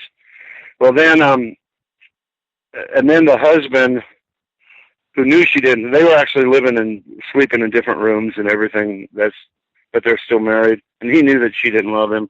But I guess he found out about the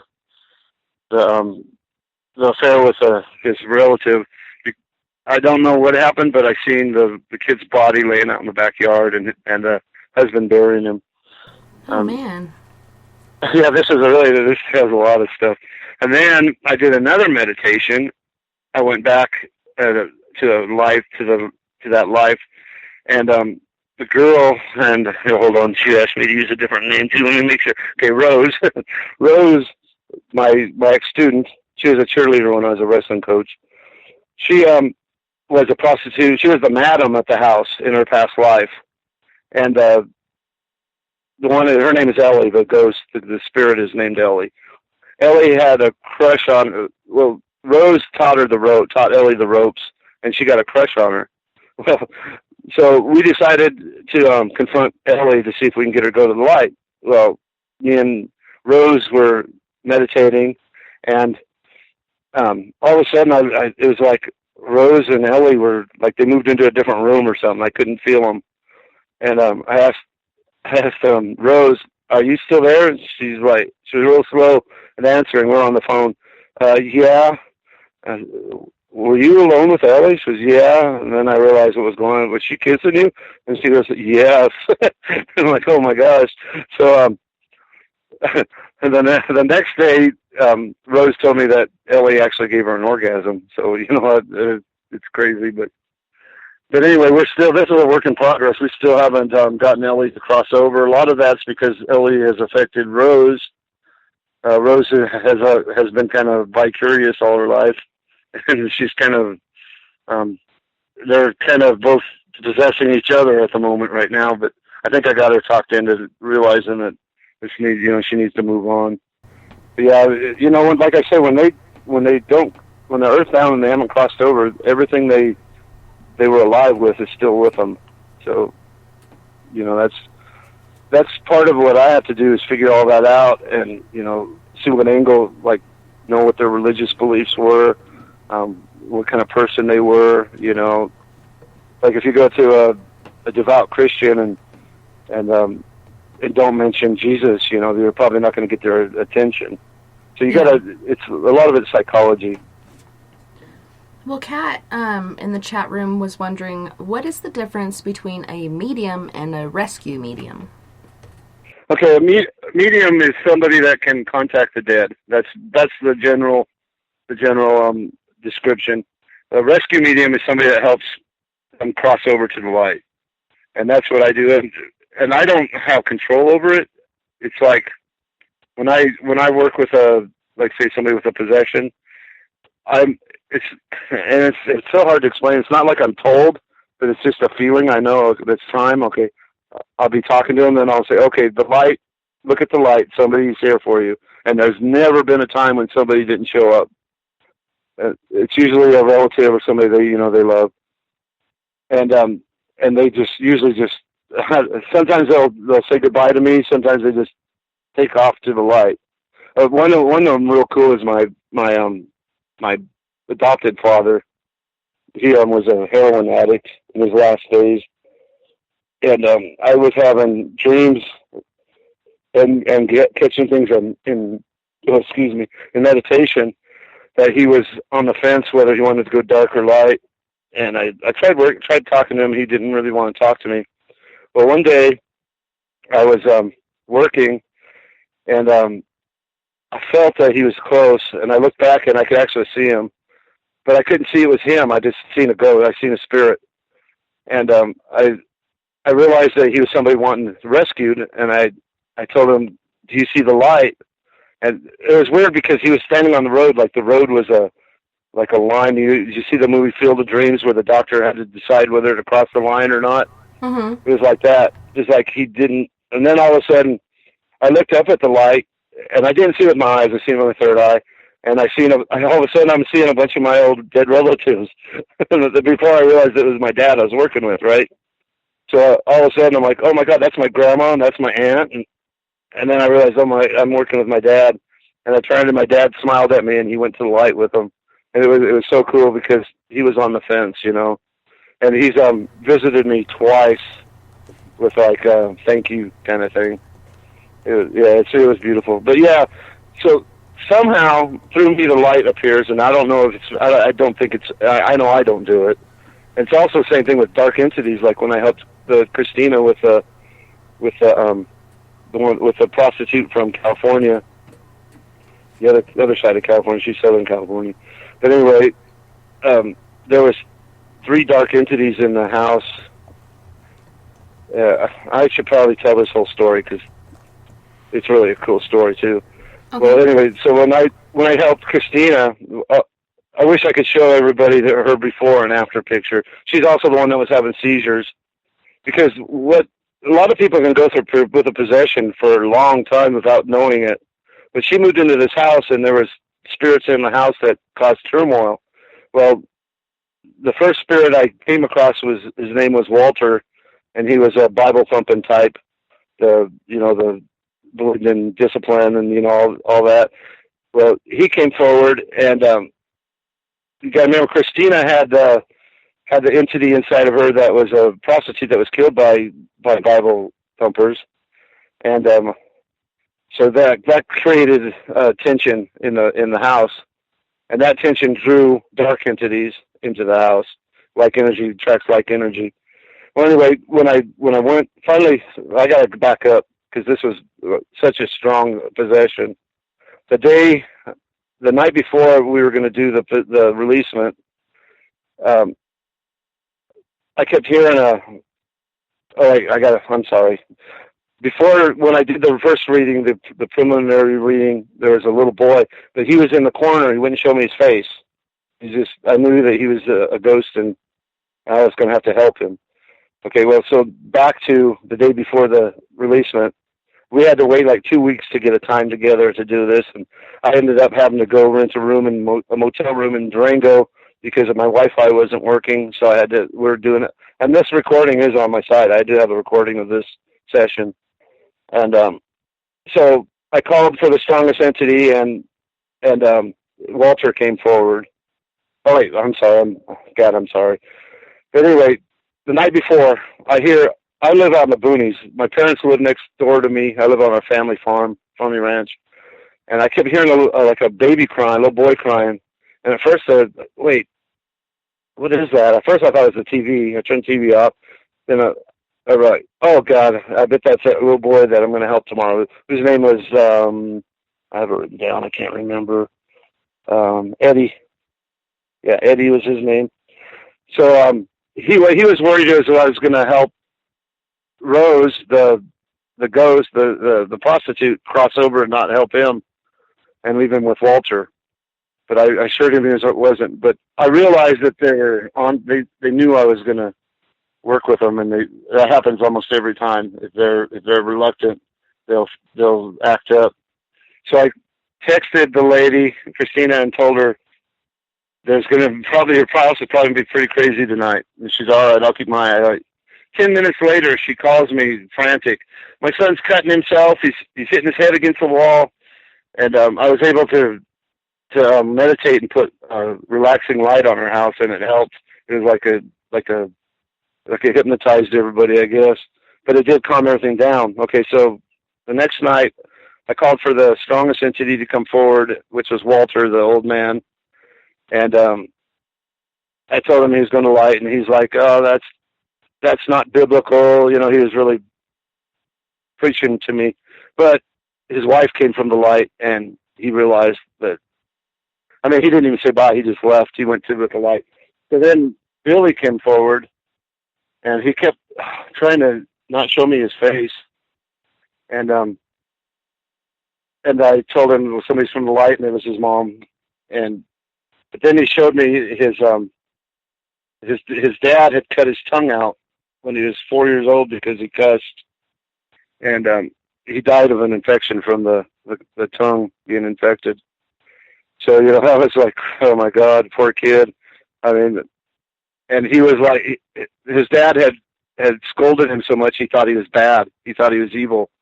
And I was like, no, you're not evil. You're beautiful. You know, wait till you get to the light. You're going to have your tongue. You're going to be beautiful. You know, and he didn't think he was allowed to the light, but his mom came and he went. And then, what I was getting to the dark entities is, whenever I do, then there's dark entities, I don't do anything. I've seen Gabriel, Michael, and keep in mind I'm not really Christian, so you know I think these angels actually cross they're not just Christian angels, they're real angels that Christians have adopted or whatever you want to call it. But they come in and take care of all the dark stuff. I don't do anything. It's kind of cool to watch because it's just like the one I had where they just kind of grab them and take them off. I don't know where they go or what they do with them. So I think did I answer that question with a story? Yeah. I'm bad about that. Oh yeah, no worries. Yeah, one thing comes after another, and you know it kind of connects, and you know you feel like you need to tell it. I totally understand. It was a good story. It was very interesting. But I fell in love with Eddie. He was awesome. Yeah. And it's really cool when you do get those spirits that you do have a bond with. So yeah, and they often come back and you know like give you some kind of a sign that they appreciate you. You know. Mhm. Well, Robin in the chat room was asking, what do you think about pendulums versus Ouija boards? You know, that's a good question, and I wouldn't. Not with pendulum, but I just posted some stuff on my site about remote writing, automatic writing. You know, and I was reluctant to because I think that is really the same as the Ouija board in a sense. But, yeah, you're you know, like I channeling. put on my site, you know, if to use your guide, use your spirit guide to help you with it if you're going to do it. And I think the same with pendulums. I don't think they're quite as bad as Ouija's because, you know, it's like, let me think of an analogy. Or it's like a CD bar compared to you know, like a really nice club. The ones that go to the CD bar are the ones that go to the Ouija board, and they're usually really dark, and some of them never even have bodies, you know, which people would call demons. But I think the pendulum is like accepted as a of the light, of a, you know, as a good thing. And that's my opinion. I don't really know if that's true or not. I've never really used one.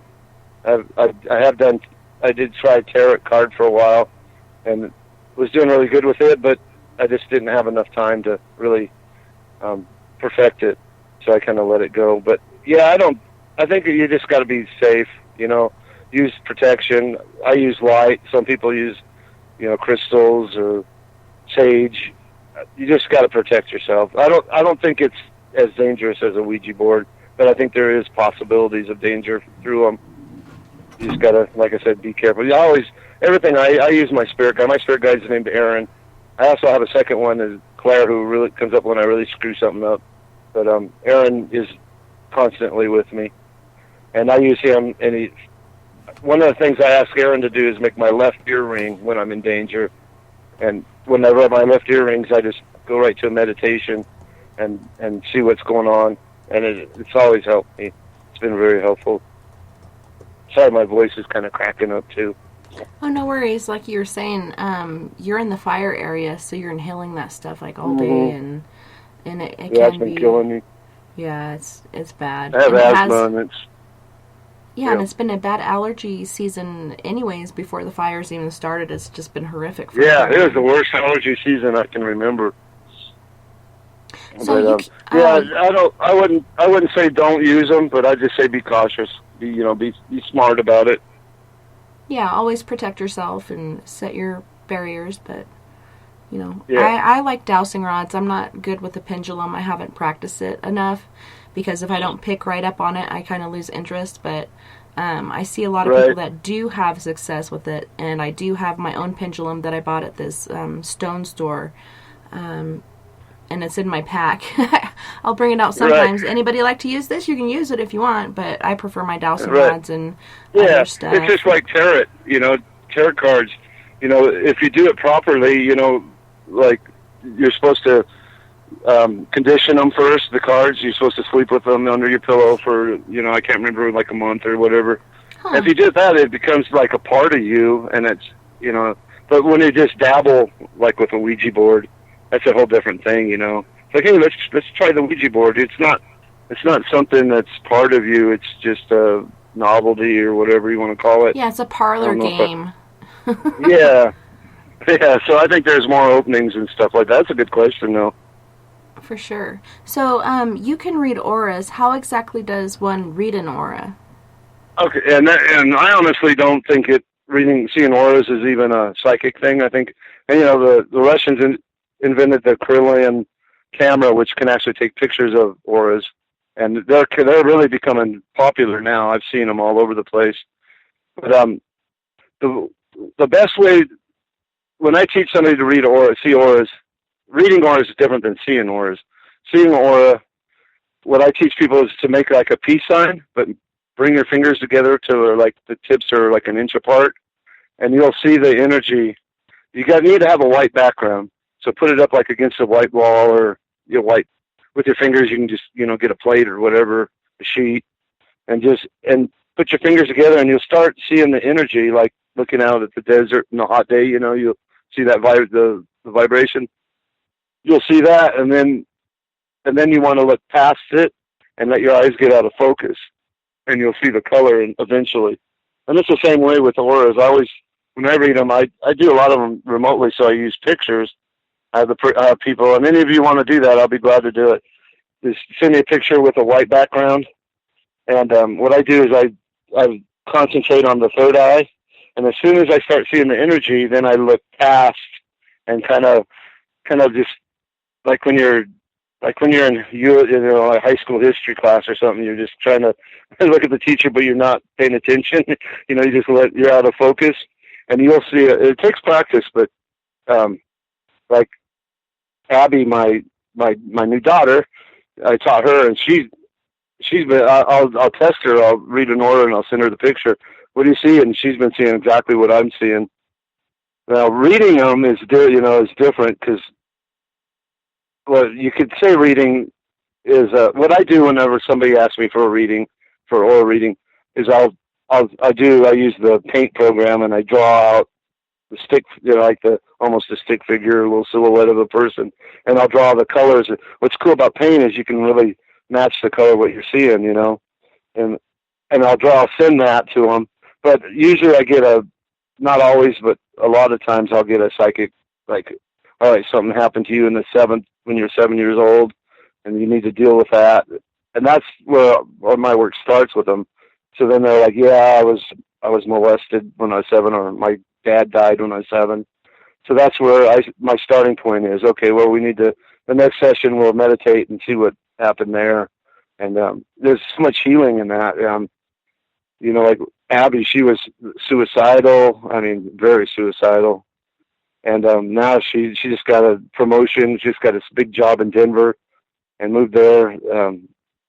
She's in love. She found a really good guy. Really good guy. And her life is just, picture book right now. And she, I don't want to go too far into that. But anyway, yeah, so the secret is to get your eyes to get out of focus when you're looking. And it just takes a little practice. The way I started was just saw myself in the mirror. My bathroom has a white background, so I just look in the mirror and I practice on it and check it once in a while. But like I said, I'll be glad to give anybody an aura reading that wants to contact me. Send me a picture with a white background, and I need to see all 7 chakra points, so I need to see your waist all the way up.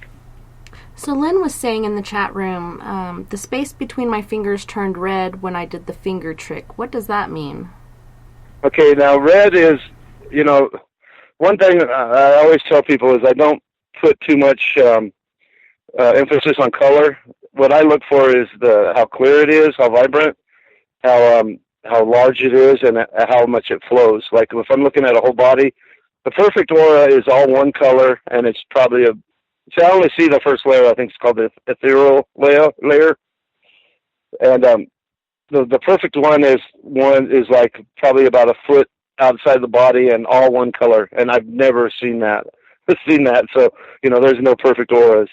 But red is one color that I do take notice of, and it what it means is a strong emotion. Now that could be it could be anger, it could be sexual, it could be whatever the emotion is, it's really strong. So I would have to see the whole aura to really tell you.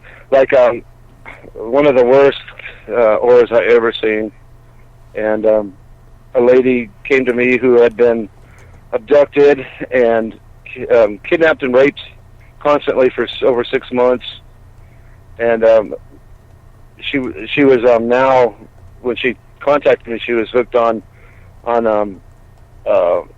not heroin. Yeah, it was heroin. On heroin. No, meth. It was meth. She was on meth. And I read her aura, and it was so thin I could barely see it, but it was like a dark red, almost black red. And I just almost got sick to my stomach looking at her aura. So what I did with her, I told her, the first thing we got to do is, get you off the drugs. Now, I'm not an anti-drug guy. I think everything's fine in moderation, But and then the chemicals can be bad, but like pot, I don't have any problem with that. I do a gummy bear myself every once in a while, but but that was the first thing, because that she just, and also it's the reason you're doing it. She's doing it because of her pain. That's negative, and so I tried getting her off of that, and she was doing really good. And then this lady lived in Texas, and then I just quit hearing from her one day, which usually means they gave up and went back to the drugs. But yeah, the red just is can be any emotion, but it's strong. But it's usually a warning sign. It usually is. It's whatever you're feeling, something is out of hand. So you were talking about an experience with Dr. Pyle and experimenting on kids, and I think we covered that last time you were on. Did you want to kind of touch on that for a second? Yeah, and I honestly don't know that much about it, but there's a college called the Cayce University, and it teaches people, channeling, meditating, seeing auras, all that stuff. And he was the head of that for a long time, and he was also a doctor. He was a psychologist, and he had been given a grant by the government to start I don't even know what to call it. It's not a college, but anyway, it had 3 parts to it. One was, God, my brain. Hospice, where people could go to die around spiritual people, and the second one was a learning, where the same thing as the Cayce University, where they teach all the spiritual gifts, and the third part was a school for gifted kids, kids that had psychic abilities. And it wasn't. He offered me a job, and at the time I was a teacher, and he offered me a job not to teach psychic stuff, but to teach history to kids, knowing how their gifts work and using their gifts to learn history. And I had a friend. He was living in Dallas, Texas, and I had another member on my site that lived there, and I said, take him out to lunch, because he offered her a job too. She was like my sidekick at the time, and he offered her and her husband a job. Her husband was a computer nerd, and he was going to have him use him for the setting up all the computers. And so I said, take him to lunch, get a feel, because I had a negative feeling about him, and I just wanted to make sure. And when she came back, she said, yeah, we don't want to do anything with this guy. And I never heard from him again. At the time, he was doing chats on my site, and there were some questionable things he was teaching. And yeah, I don't know whatever happened. He was pretty old. He was in his 70s, and this was at least 20 years ago. But yeah, it makes me wonder. I wonder if the government has done any more of those institutes, I guess you'd call it. It'd be nice to find out. But yeah, he offered me a job, and when I asked him what the pay was, he told me, "You tell me." But he goes, "Whatever you tell me, you got to earn."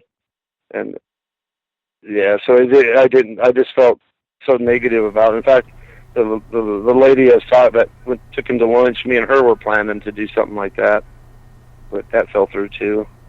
Yeah. Well, on another note, did you assist the FBI with the Elizabeth Smart case at all? Yes, I did. I had another member of my site. This is, how long ago was that? Probably 20 years. But she was a sheriff's deputy in Truckee, California. And at the time, they thought that, and I can't even remember the guy's name, was the abductor, and it was him and his wife had abducted Elizabeth Smart out of her home. They thought that he was somewhere around the Lake Tahoe area, and they asked her if she knew any psychics, and she goes, "Yeah, I know a guy." And so she contacts me, and I've never done anything like that before, but I said, I'll try. And so they sent me a official photo, crime scene photo, or one of their, something they had in their files, and I did a meditation on it. And all of a sudden, it was like, I think I was seeing through her eyes. I couldn't tell them, she's at 6 miles outside of whatever. All I could do is tell them what I seen out of her eyes. And I've seen a steep mountainside with aspen trees, a small creek, and there was like a dump site, not trash, but like old cars and appliances, stuff like that dumped. So she told the FBI, and they searched everywhere around Lake Tahoe and didn't find anything. But because they never actually left Salt Lake, they're still in the Salt Lake area. But when they did find them, they said that was exactly what the site where their camp was, what I seen. Yeah, that's very interesting, and they were actually in a campsite for quite some time from the beginning until they moved back to their house. Right. And we did cover dark versus light entities, correct? You had talked a little bit about that. Dark versus light? Yeah, I don't want to ask questions that you've already covered, so... No, that's all right. Yeah, I think of dark versus light as the same as a good person and a bad person. I think it's personal choice.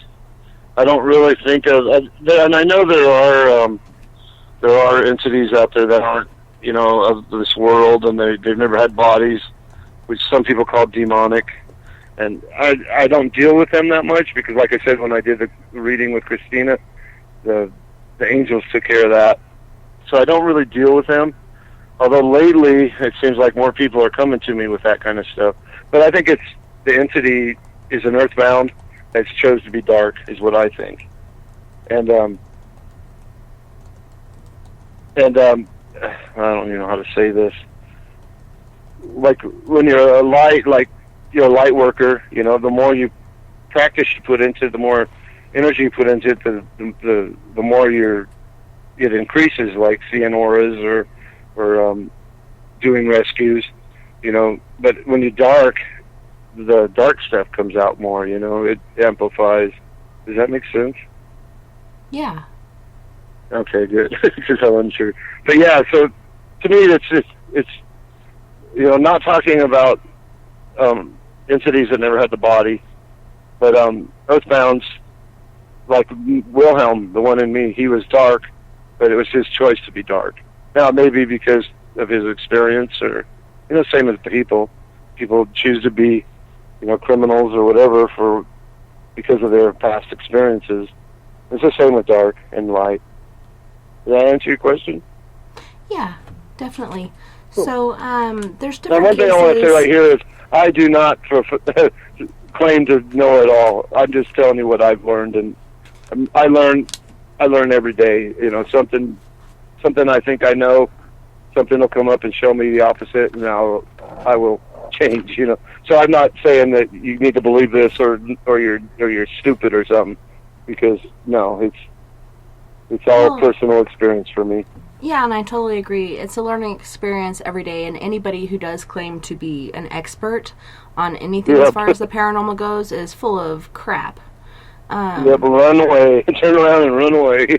Yeah, there's nothing wrong with saying I don't know or anything like that. As long as you're honest, that's all we care about, Yeah, I mean, we're all here to learn. We're not here because we're experts. If we were experts, we wouldn't be here, Yeah, and I have several cases that you worked that I wrote down, but I'm not sure if I can name all these names.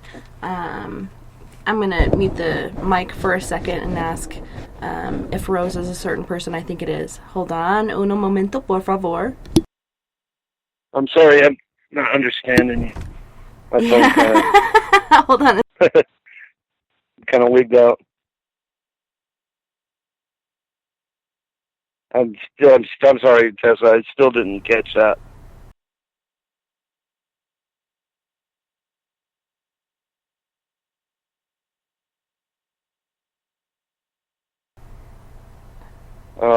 Yeah, I don't know. It's breaking up. Rose? Okay, so I have several names. I have, maybe I should message them to you, or I can actually, because you have covered a lot of cases, I can just move on to these other questions. Right. So do you think anyone can develop these abilities as far as rescue medium, or, clairvoyant, empath, etc.? Exactly. It's like, I believe that we all have the ability, and I my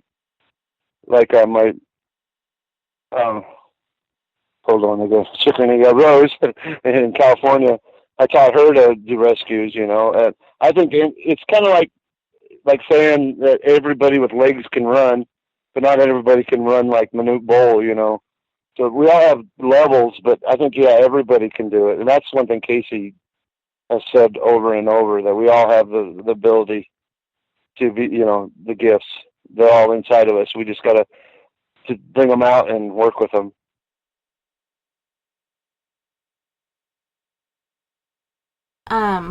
And then could you tell us about any recent experiences or encounters that stood out to you as being particularly intense, unique, or maybe unusual to you? I've been talking about those two. So, I know. I know. But let me take here a second. I'll think out loud here. I did have and in fact, just before the last show, we were going to use it as a ongoing case with, and she gave me a name too, Tammy, and another one of my ex-students. She's very gifted herself, and in fact, since the last show, she's done, I told you, she's done three rescues of her own. But she had there's something about her house that's not right. So I went over to her house. I actually got to do it live, which I love to do. It's hard to do when everybody's 100 miles away, you know. But so I went to her house, and me and her and her boyfriend all meditated. And I come up with, I can't remember their names, but there's 3 brothers, and these guys are like, did you ever see the movie Deliverance? You know, yeah. They're like the backwoods. Well, Tammy, in a past life, had been their sister, and she was the only girl. The dad and they all abused her sexually and in every way, and they were wanting her back. And she actually had a possession that okay, I'm sorry. Tammy wasn't the sister. Her possession was their sister, and so I thought this was going to be a really tough one to get everybody out, and I thought it was going to be like an ongoing case. But I went over. It's probably the week after the last show. I went over and we did it, and I didn't even get through the meditation, and the spirit was ready to go to the light. So I stopped the meditation and let her go. And then when she left, the brothers left too. And I don't know where they went. I was actually wanting them to kind of hang around so I could work with them, but they just disappeared. I guess they didn't have the tie there with her anymore. But since then, she like I said, she's done 3. She had one come to her. The guy had a broken jaw. His jaw was like really deformed. Mm-hmm. And sometimes they'll show you what they look like at death, and sometimes they'll show you at their prettiest moment. And it's always kind of sad when you see their death face. And her first one was a death face rescue, but she sent him right to the light. Yeah, and some people are, particularly BTO in the chat room, he's totally against the light. He's like, why are you going to go to the light? Because then you got to start all over and yada, yada, yada. But like you were saying before, I think it all has to do with lessons that you've learned. If you haven't learned certain lessons, you go through the recycled realm. Well, if you die and you think you're evil, the light is threatening, You're thinking, oh, I can't go there. They're going to kill me if I go in there. I'm not wanted there. And that's what Wilhelm said, there's bars keeping me from going. He was even real dramatic. He's like, there's cold steel bars. But yeah, and if you believe that, if you commit suicide and you believe that you're damned to hell, you're going to think, well, if I go to the light, I'm going to be judged and sent to hell. And that's not true.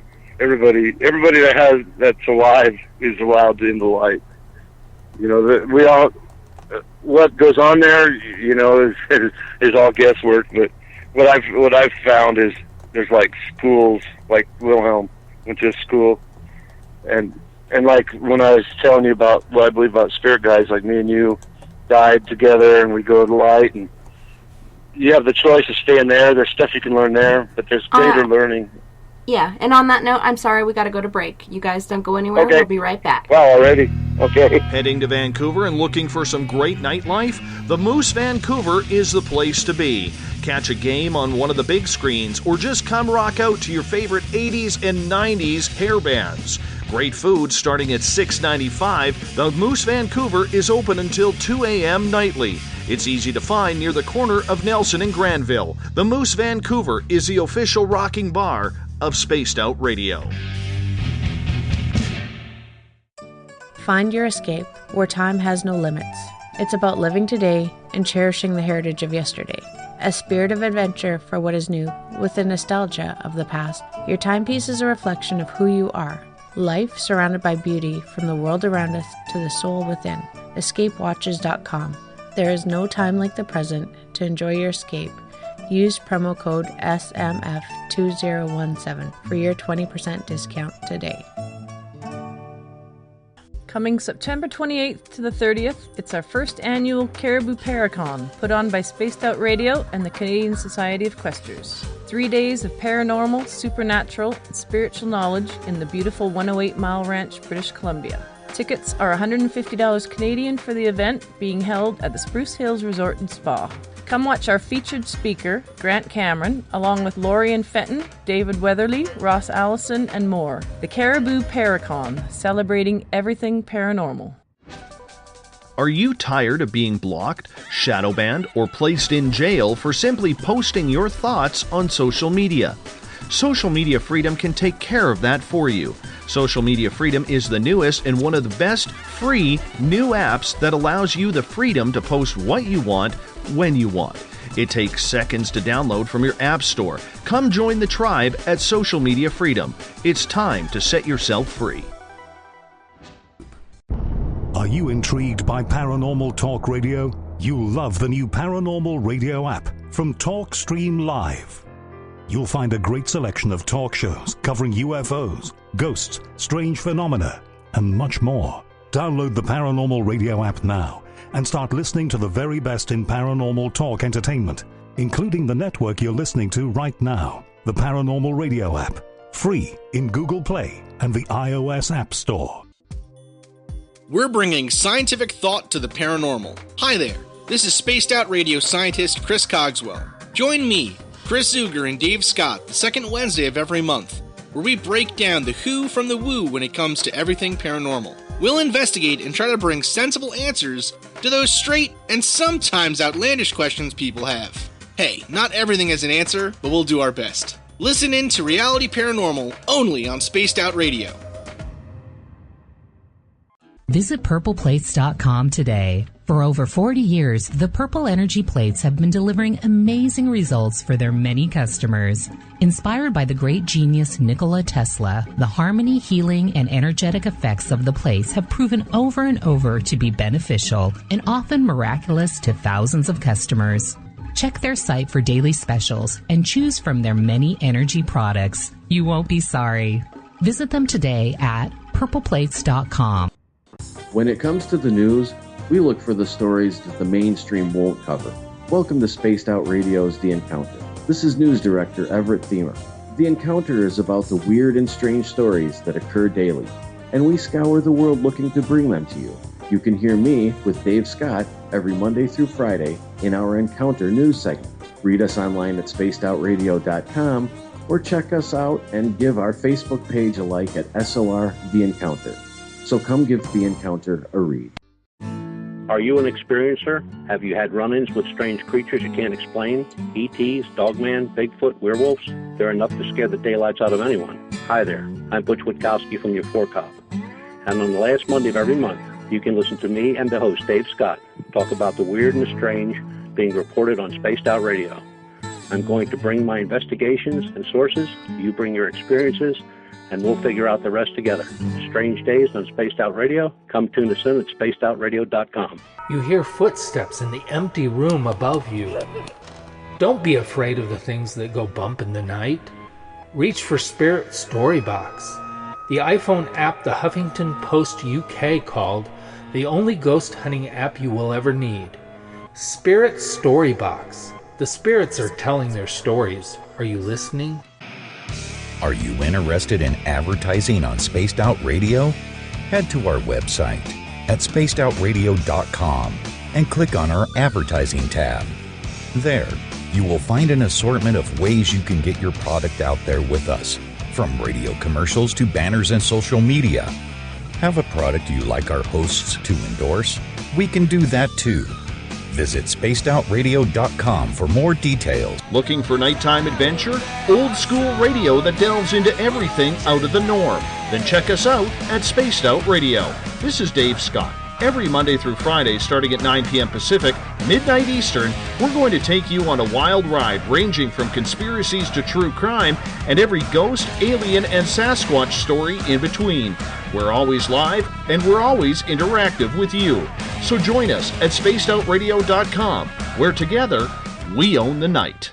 Find yourself constantly looking up in the sky, looking for answers? Have you had extraterrestrial contact? Are you an abductee? Looking for answers to your experiences? Hi there, I'm R. Keith Andrews, Spaced Out Radio's resident ET expert. Join me live the first Friday of every month where I take questions from the Spaced Out Radio chat room and help you understand those from the far-off world. It's 2 hours of knowledge every experiencer should listen to. Hope to see you there. Tonight's show and topic of discussion do not necessarily reflect the opinion of Spaced Out Radio, SOR Media, or its hosts. Listener discretion is advised. It's hour number 3 of Spaced Out Sunday with host Tessa N Thomas. Follow Tessa on Twitter at Tessa TNT. Our website is spacedoutradio.com. Now back to the Rocky Mountains. Here's Tessa. Hey guys, welcome back. It's so great to have you out tonight on this wonderful Sunday evening. The last break you get before the harsh work week. But right now we have Rescue Medium Ron Sherman on. And for this third hour, you can call in with any questions you may have. You can call in with readings. Or you can just pop in and say hello. Whatever you guys would like. Welcome back, Ron. It's so great to have you. Are you there? I'm sorry. Oh, okay. No worries. I was like, oh no, I lost him. It's kind of nice being on radio, you know. I didn't have to comb my hair or anything. For real. Okay, so I'm going to add this call to the group call. But first I wanted to ask you, we actually have 2 coming in. So you guys who just called in, just make sure you mute your phones and stay on hold for just a second. And we ran out of time last Sunday for our Psychic Sunday. And Lily was just asking for a general reading. If you pick anything up, could you share that with her, Ron? Sure. I'm sorry, what's her name? Her name is Lily. She goes by Lily in the chat room. Her actual name is Mary. Okay. And I gotta apologize ahead of time because I usually read off of pictures, but I will do what I can. Yeah. Yeah, I'm sorry. I'm just not getting anything.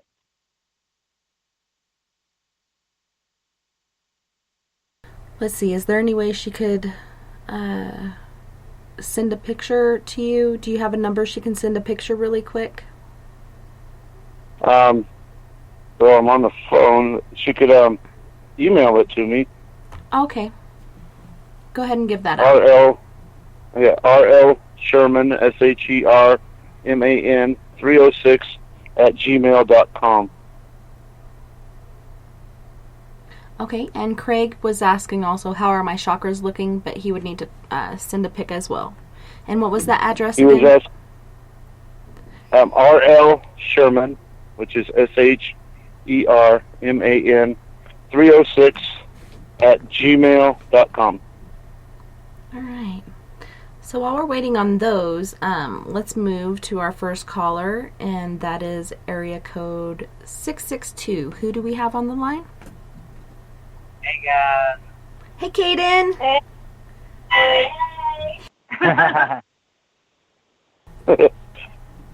Sounds like you guys know each other. Yeah, Kaden and Alyssa are a part of our group. And what is the name of your paranormal team again? You guys are on a hunt tonight. We are. We're in Monroe, Indiana, at the famous Monroe House, and Hartford City, Indiana, at the famous Monroe House. And our team is Deathstalkers Paranormal. Nice. We just wanted to pop in and say, what's up? And then, I don't know if I can make it to the past hour, Tessa, to tell you. You may just have to wait with everybody else to find out what all happened tonight. Yeah, and I do understand that investigations can be very draining, and I know that you received an attack this evening, so I totally understand where you're coming from. Oh, yeah, it was...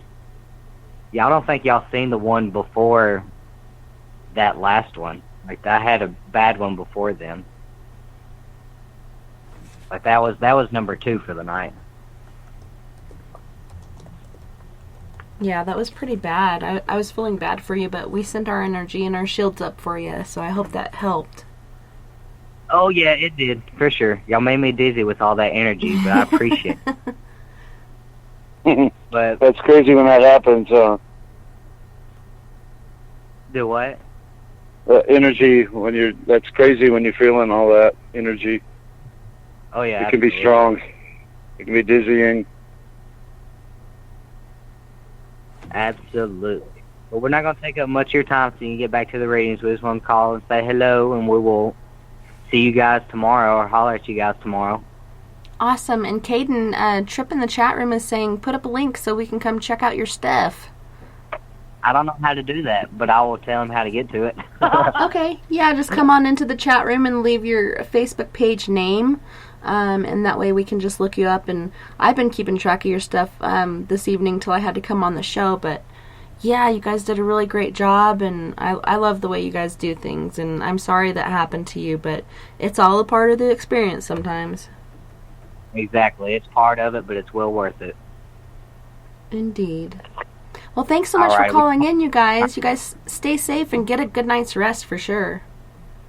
Will do. Y'all have a great rest of the night, Tess. All right. Nighty-night. Love and light to you guys. Bye-bye. Thank you. Bye. Hey, Tessa, I have a question for you. Uh-huh. When you do your hunts, do you do anything for protection? I actually like to do, I'll say the St. Michael prayer. I'll call upon him to protect me. Awesome. And then afterwards, I will sage myself. Sometimes, if it's a really hairy case, like pretty dark, we'll use holy water, and we'll, do our protective points on our bodies. Afterwards, sometimes, if it's, like I said, hairy, really dark case, we'll use a sword to cut the ties and all kinds of other stuff. There's so many different things that we do, so many different variations. It just really goes case by case, but I do call on St. Michael quite a bit. He's my buddy. Okay. Yeah, and there's been some times that I've been compromised and I forget to do the smallest things like my St. Michael prayer or to sage afterwards because I just don't take it seriously. If I am compromised, I haven't gotten enough sleep the night before, which happens quite often. So then I'll just send the crew in without me. I'm compromised. I don't want to, harm you guys or harm anyone that we're trying to help. And so, yeah, it can be pretty interesting. Yeah, and it's really hard in a group because everybody has their own beliefs and everything. Yeah. I figured you did. I just didn't know what you did. Awesome. Yeah. So we have I'm getting all kinds of pictures now. Nice. I got Sleepy Dave with a cute little chihuahua on his lap. Okay. And he's got a really, really nice, I want to say, teal. And if I tell you color, you can look that up because I really, like I said, I don't put much weight into the color, but he's got a teal. I can only see his third eye and his crown chakra, but it's a teal color, and he's got a nice spike coming out about over his right ear, going straight up. And spikes are usually indicative of communication with the other side, whether it's known or not, because they're always talking to us. But he just definitely has a good connection.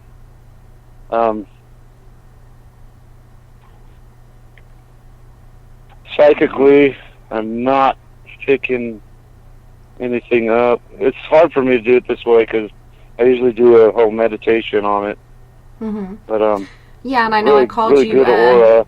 Yeah, pretty last minute, and you were nice enough to come in for me. So I didn't give you a lot of time to prepare, but I do apologize for that. But I'm so grateful that you came on.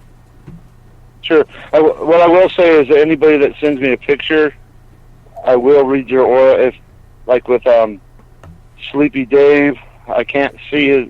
I need to. If he would stand up and take that picture, it's got a great wall behind him. I could see his whole aura. But I will answer you even if it's not tonight on the show. So let me see what else we got.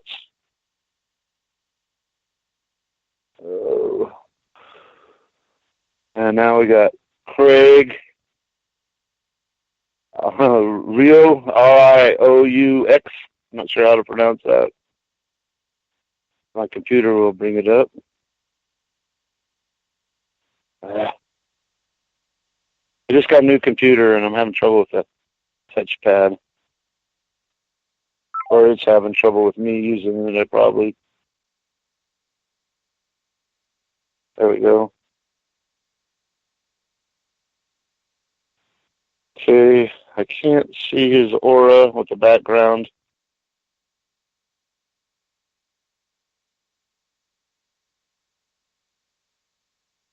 I'm feeling a heaviness in my chest.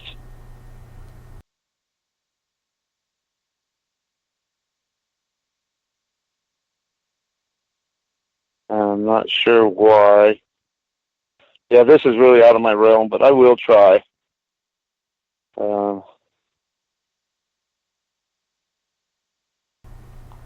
No worries, and that's all you can do is try, and we really appreciate you being here. I feel like he's misunderstood by somebody that's important to him, and he doesn't know how to express himself.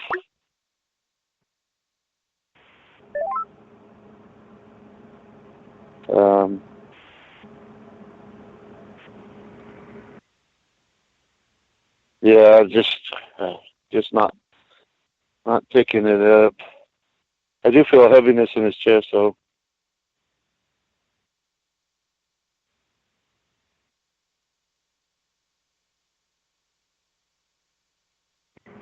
What's that? This is Christopher. Hi, Christopher. Well, I decided to call in because it's a mediumship question. I don't think it would work in chat. Okay. I had a visit tonight between me and a friend of mine talking to her on the phone, and I felt something and she did too, and I would like to know, and we suspect it's her father, I would like to know what he has to say to me and her. I'm sorry, what he would like what? I would like to know what message he has to say to me and my friend. Okay, let me see if I can pick anything up. What's your friend's name? Or you can Linda. Linda? Yes. Okay.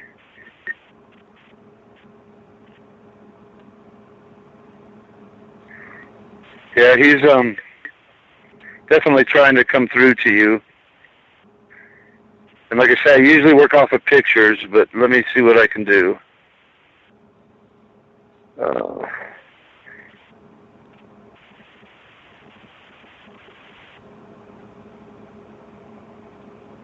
Is he related to Linda? Yes. Okay. He's concerned about a problem she has he thinks that she's over worrying too much about. That she needs to let it go, learn the lesson kind of thing. But something she's putting way too much energy into. Okay. but I'm not getting what. Something about a young man. Mm-hmm. It feels like maybe her child. Yes.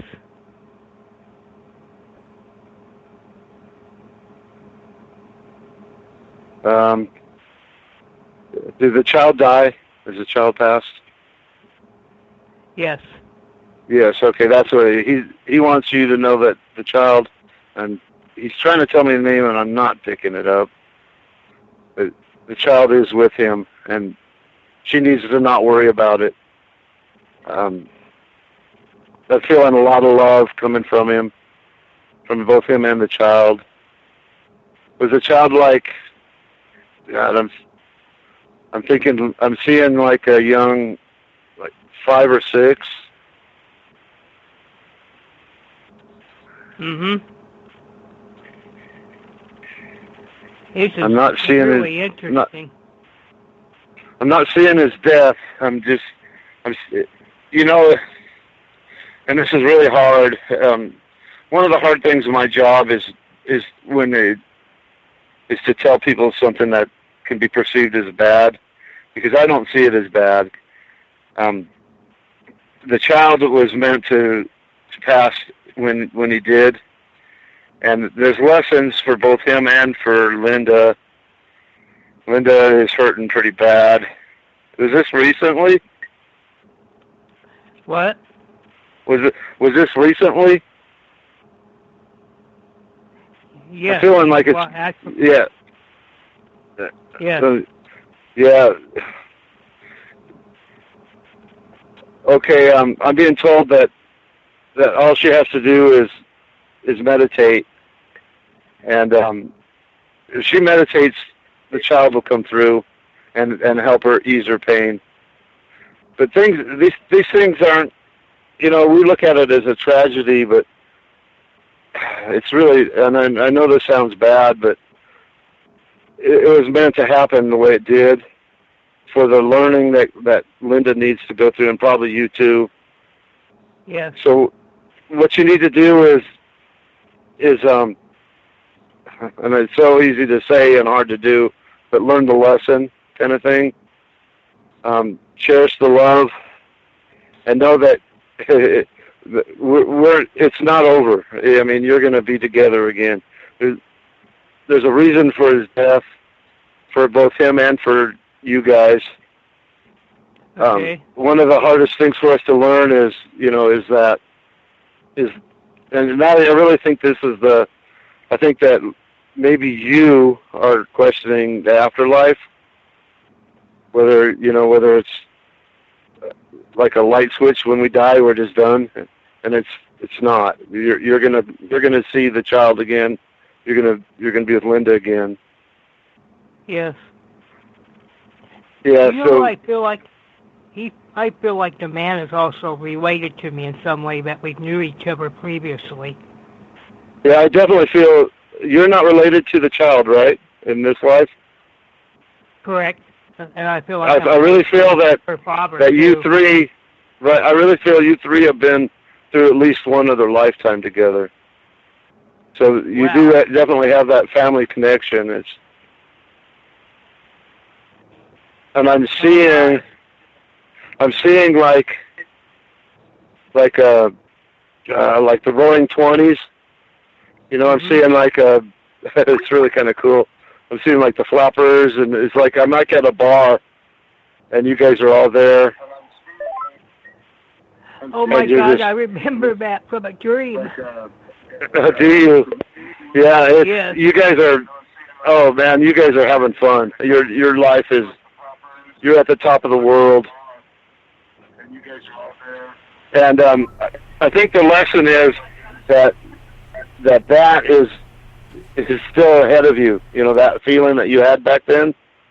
That because you guys are. I mean, you remind me of somebody that just won the lottery. You know, you're all out just celebrating. I can't tell what you're celebrating, but something really good just happened, and it's brought you all together.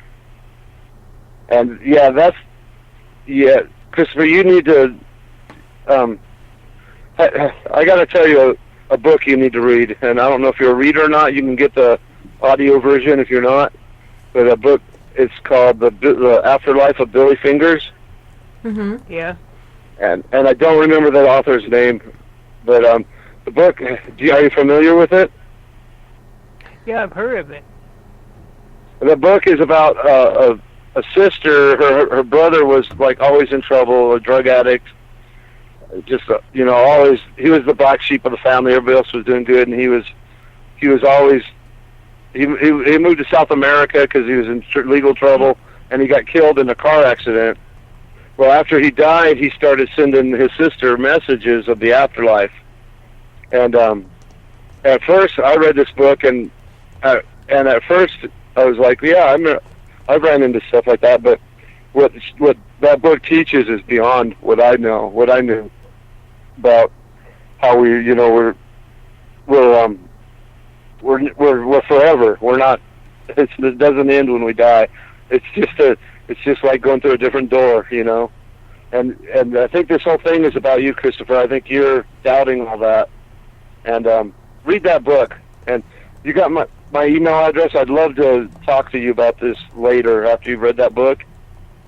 And also, I'd love to read your aura too. If you could send me a picture of you and Linda too, with a white background. That's the main thing. It's so hard for people to find that.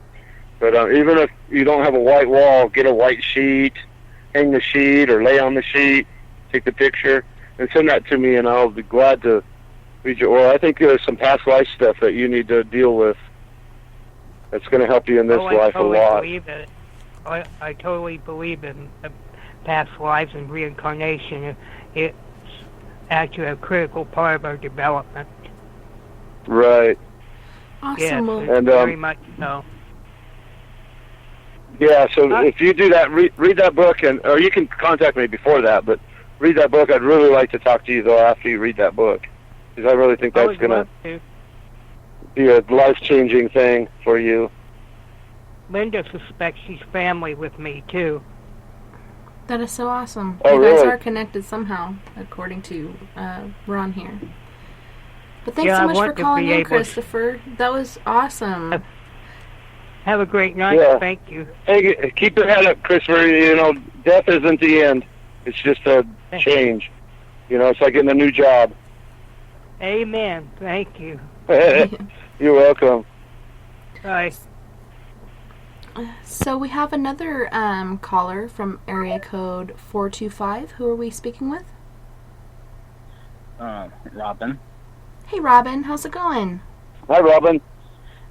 Yeah, I'm a paranormal investigator, and I like to go to this elementary school that was made in 1902, and now it was shut down in the 80s, and now it's a community center. And in the fan room, there is a dark entity, and there may be multiple. My mentor doesn't know, but I always like to go down there. I don't know, something always draws me to go down there. So I always like to bring my digital recorder to go down there, and I've always and I've gotten a really good result. So, and I would like to know why I always like to go down there. Oh, so you're feeling like you're drawn down there. Yeah. Now, what's your emotion when you feel that? Is it fear, or is it curiosity?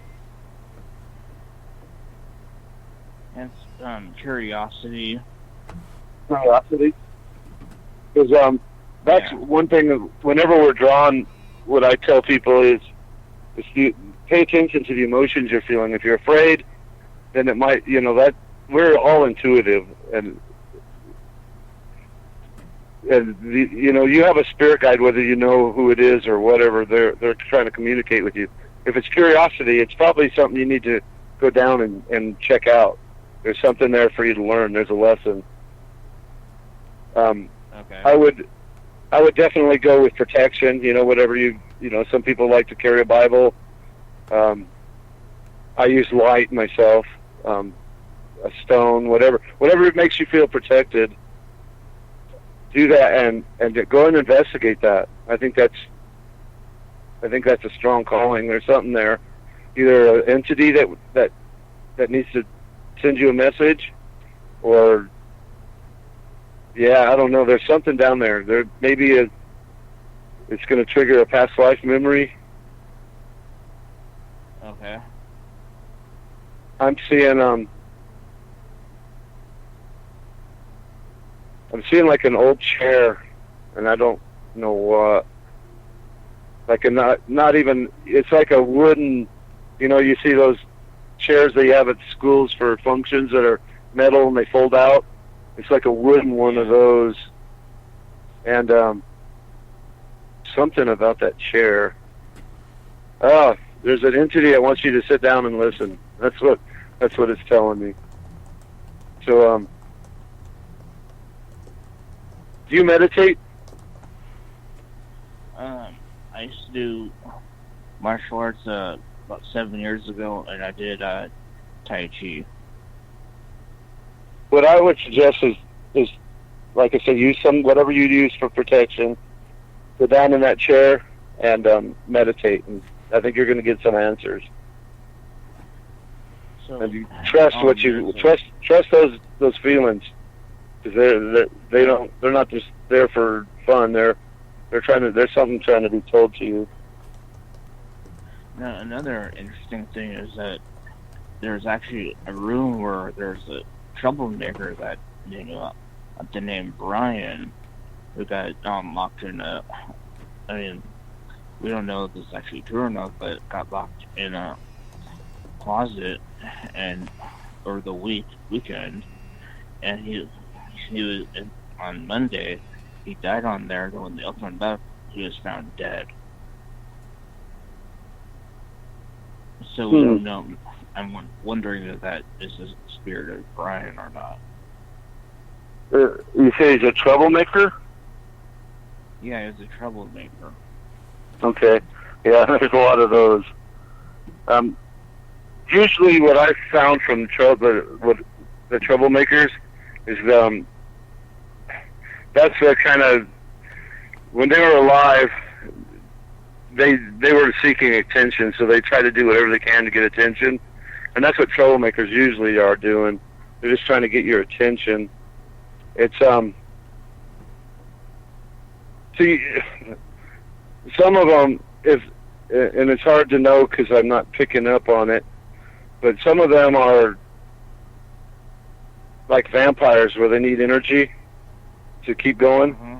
And if they do something like turn your light off when you're reading, the first thing you do is, damn it, why is that light going off? Well, that energy helps them stay, gives them more energy to cause more trouble, basically. And that's what they've come into this pattern where they think that's the only way they can get any kind of attention is by causing trouble. There's nothing dangerous about them. They're just, what I do with those, and because I'm a light worker, is I just I usually meditate, and I'm usually told like what color light to put on them, and what that does is helps give them energy in a more peaceful way, and it kind of like shows them that they don't have to be a nuisance to get to what they're looking for. I don't know if that makes sense. Okay. So I'll pay attention to the spirits in the fan room then. Yes, definitely. I don't think there's anything dangerous at all. In fact, I really feel that it's not even really about you. It's about, I think you can actually help them. So if you can go down there and meditate and tell them to go to the light. I bet you anything. And when you meditate, you'll even when I say see the light, I don't actually like see the light like it's right there, but I see it in my third eye. And I think that if you do that, I think you're going to see the light and you're going to help rescue that spirit. Okay. Thanks so much for calling in, Robin. It was so great to hear from you. All right. Thanks. You have a good night, and I hope you go back and investigate and just take some time to sit and listen, and I'm sure that spirit has something to communicate to you. You're a beacon of hope for that person. So just take your time and listen to that still small voice, and I know something will come through for you. Okay. Have a good night. Good night. Thanks for calling. Good night, Robin. It was so great to hear from you. Thanks for calling in. All right. All right. Bye-bye. So I know... I'm getting a bunch of pictures. Yeah, I was about to say I just sent one for Kat. She was asking for a reading. I hope you got that from me. And we have people in the chat room sharing your email so graciously, so everybody knows where to go, because you can put it on there one time and you miss it. So luckily they're resharing. So cool. Who did you say was looking for a reading? Kat, and I actually sent you an email. It's probably from Four Corners Paranormal 1, and it's Kat's pick, and she was looking for a reading. I have a K from Four Corners Paranormal. Kat. Oh, okay. Hold on, let me get it up.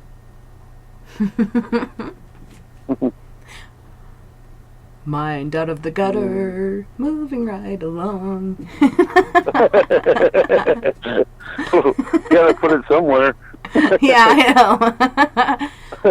I have a sick sense of humor. My dad instilled that in me, and I'm very grateful for it, because there's so many things I can laugh at, and sometimes it's terrible and I feel bad, but other times it's really a saving grace. Oh yeah, you gotta laugh. And we're not just here to be serious. We're here to play, too. Indeed.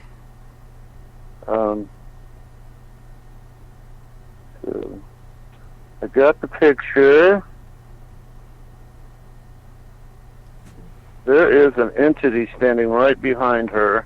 Yeah, and she says right here, "Hey, Tess, I remember how my spiritual journey started with being rushed by a shadow person causing a DVT under my right clavicle. Well, June has been the 7-year anniversary of that event, and I did say it feels like the universe is giving me a bop on the head." And she has been saying repeatedly she feels like Colorado's after her, but you do see an entity in this pic. I do, and it definitely is a shadow. Mm-hmm. Let me see. It's, wow. Oh, well, I'm seeing a face and everything. Hold on. It's male. I can see the Adam's apple. And I'm feeling an attachment. Hold on. It's talking faster than I can hear. Hold on.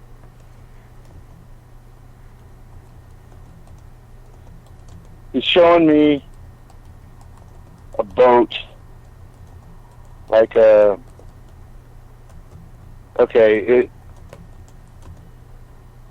were refugees together in a past life. Oh, that's awesome. They were lovers. And they somehow got separated when they got to Ellis Island. It's like, what I'm seeing is like customs were telling one to go one way and one to go the other way. There was trouble with one of their passports. His passport. Yes, he was detained and sent back. And she believed that he didn't want to be with her. But she really did. He really did, but he was sent back. Well, he never had an address to write to once he got back. I'm getting Russia. They were immigrants from Russia, but they were Germans. Yeah, this is like during the Bolshevik Revolution, during like 1905, 1906. He was a wealthy man. Hello? And he helped her get the passport. And she felt abandoned because she lost him. Moonlight. Huh? Okay, if this is Kevin, just hold on 1 second, okay? Okay, Moonlight, let me get Moonlight's picture up. But tell her I will do a better reading later and email it to her. But there's a lot there. Okay, I'll give her your link to your email, and you guys can converse back and forth and figure out what's going on. Okay, and I'm cool. so intrigued by what you've already said already. I'm just like, holy shnikes. Yeah, that's awesome. It was like he couldn't wait to get a message to her, and he was talking so fast, I was having a hard time even understanding him. Yeah, he's like, I finally got through. Oh my gosh. That's awesome. Okay, Moonlight, I got your picture. Okay. Hi, Kevin. Welcome. Trying to see your aura.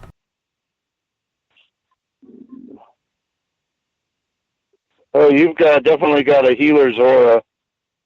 Got a little gold in the crown, a little thin, but don't. We all have. My aura gets pretty thin too. Oh wait, now I'm seeing violet. Oh wow, you got both violet and gold. Your violet is right next to your head, and there's gold.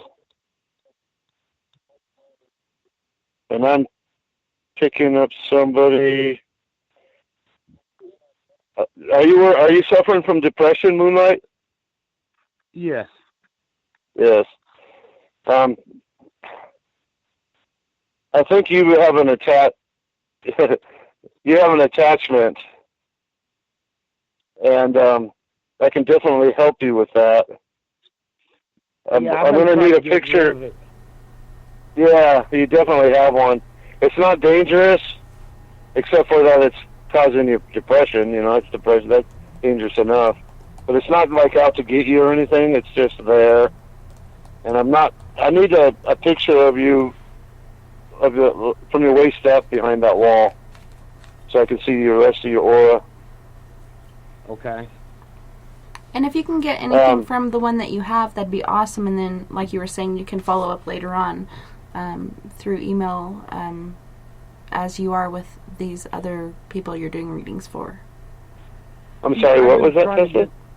I was just saying, if you can get a reading off of what you have, I know it's not the full picture that you want, but if you can go off of that, and then you guys can talk later on the email and continue with that, getting a deeper picture, that'd be awesome.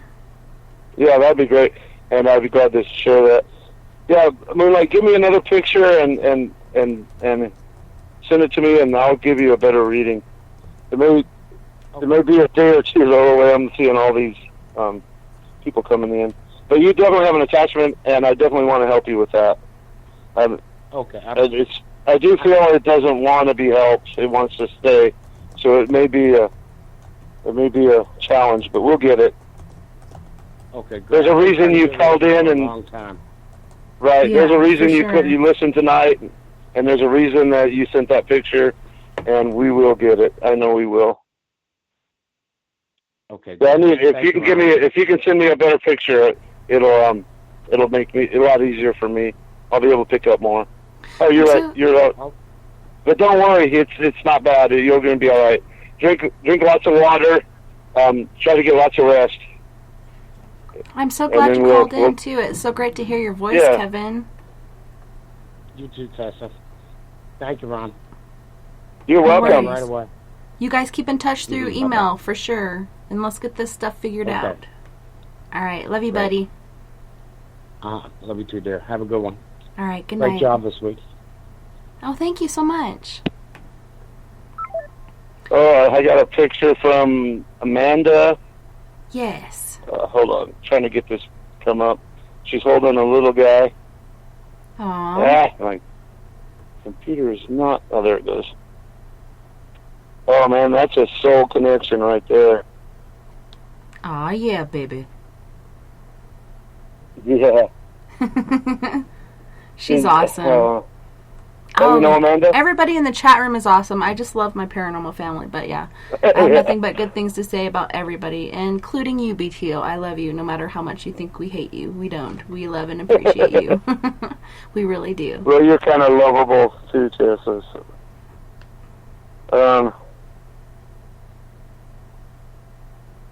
That's really cool. I can see Amanda's aura on her head. I can't see the rest of it. And the baby, it's like the auras are, oh wow, there it is. It just popped up. Very nice green aura, almost like turquoise. It's a dark green. Very, very nice aura. There's a lot of love right there in that picture. I'd love to get a better picture with I can see the waist up, but I'd love to do that reading for her. But I can't do it off of that picture. Maybe later when I meditate, but let's see.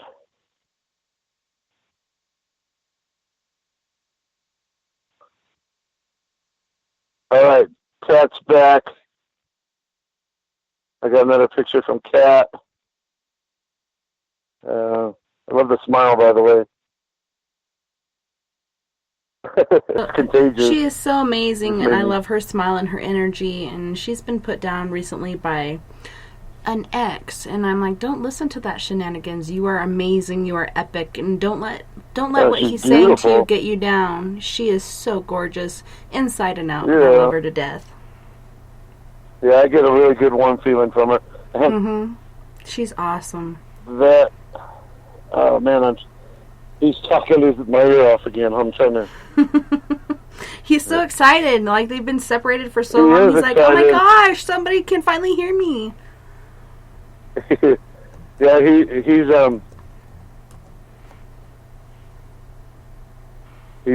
says that after he had to go back, it's kind of ironic because he helped her financially come across to America, but he got sent back. So there's some kind of illness he had. No. Yeah, he had. I'm seeing the symptoms, but I'm not a doctor, so I'm seeing like what he showed me was him being healthy, and then just like wilting into this skinny, sickly person. Well, it could be being at sea. Even you get that depletion of vitamin C, etc., and some people take it better than others. Oh, what is that called? I can't think. It's a pirate term. Arr! Yeah, I can't either. I'd really like to talk to her. Yeah, she said she's definitely got your email, and she's for sure going to follow up with you. But I awesome. Like I said before, I was so intrigued with her story. I want to hear more, but I will catch up with both of you later on. I'm picking up her spirit guide right now, too. Nice. What are you getting?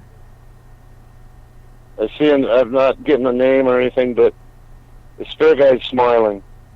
Yeah, she wants us to talk to. Yeah, for sure. We'll definitely. But there's. I think there's Lily. I'm sorry, Lily and Jason were saying scurvy. That's what it is, scurvy. I knew what it was. Yeah, that's exactly it. Yep, that's exactly it. Yeah, and he was in the early symptoms of it when they caught it at Ellis Island. Oh man. But I really feel that he's somewhere in her life right now. Maybe she hasn't met him yet, but they're going to cross.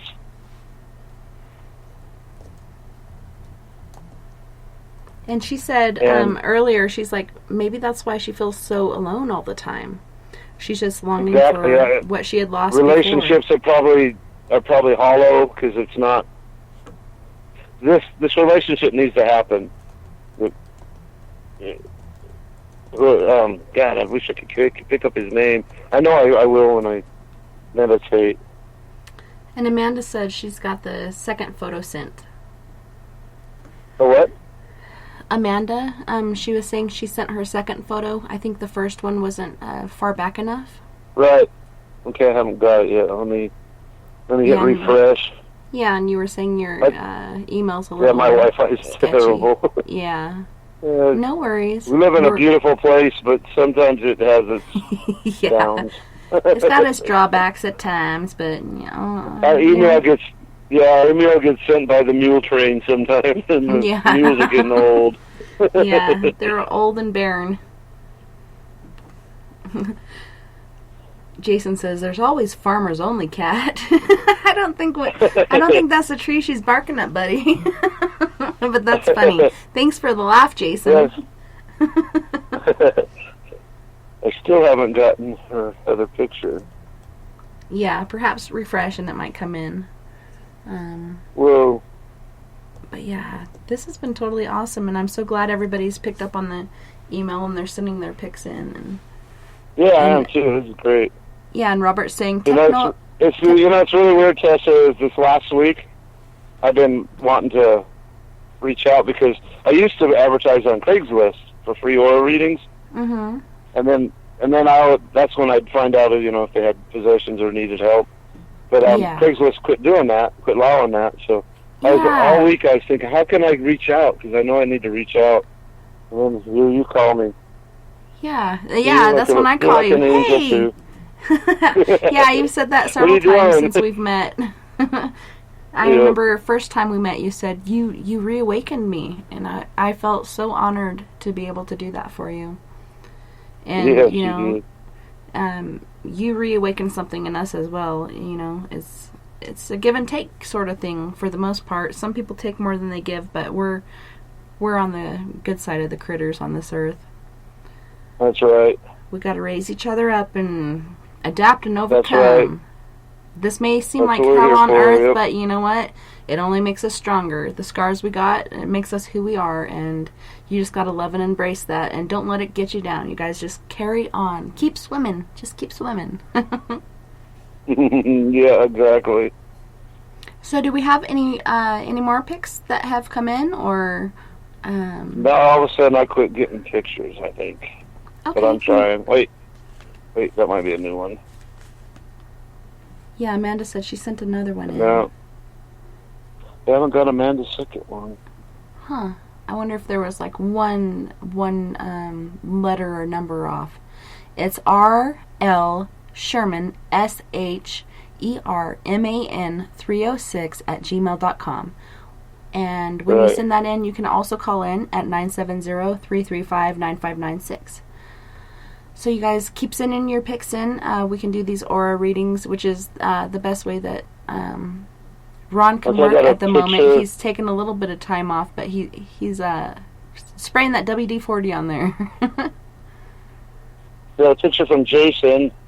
Nice. And I can't see his aura. It's too dark. He's a good soul. He's very happy. There's a pretty lady next to him. And some people in the background.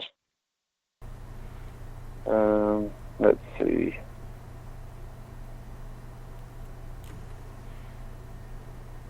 Yeah, I'm not seeing his aura at all.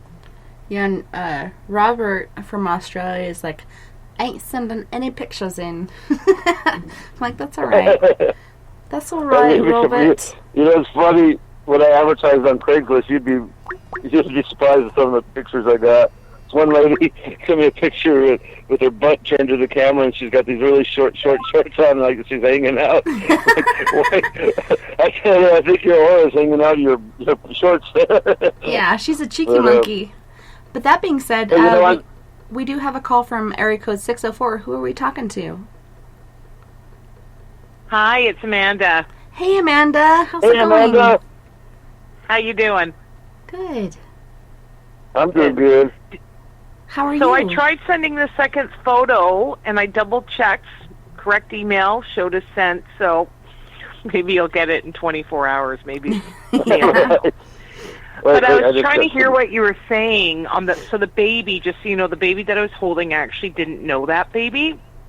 I had done a road trip with one of my co-workers, and the baby was teething and crying a lot, and unfortunately didn't have a mindful mom, and I felt bad for the baby, so I picked up the baby and just started kind of walking in circles around the house to try to calm her for a little bit. And, yeah, I was able to get her calm. But I love babies. Like, you cannot put a baby in my arms. I'll melt. Did you feel a special connection with that baby? I think I just feel maternal with everybody's babies when they're crying. Right. I just get a maternal instinct around crying babies. I want to pick them up and just snuggle them and feed them love and light. And sorry, that's a work photo. I don't have any photos of me. I'm not a really big fan of my photo being taken. Unless I'm holding a baby. Yeah, I really feel there's a connection there with you and that baby. Maybe it's babies in general, like you said. I love babies. Yeah. Babies are awesome. Oh my God, I love babies. Don't smell them because you'll get baby fever. I know. Don't let me ever smell a newborn baby because you will not get the baby back. It's like smelling heaven. You just got to keep it and keep smelling it. Now. This lady won't leave. My daughter used to joke, if only there was a job at the hospital where you just smelled newborn babies all day. She's like, you'd be the baby nipper. She doesn't even say sniffer. We call it the baby nipper. I'm like, oh my God, yes, I would totally. Give me like a handful of crying babies. I can't even think about it. There is actually a job like that for babies that a lot of times if they are disabled or they have a drug addiction, the parents will leave them behind, and they call these people baby holders, and they'll hold and cuddle and love the baby and give them the love that they're missing because their parents or loved ones are gone. So you should check that out. You should check into that, like, for real. My closest hospital has something called the Cuddler program for the NICU, but the difficulty is once word got out, thousands of people applied.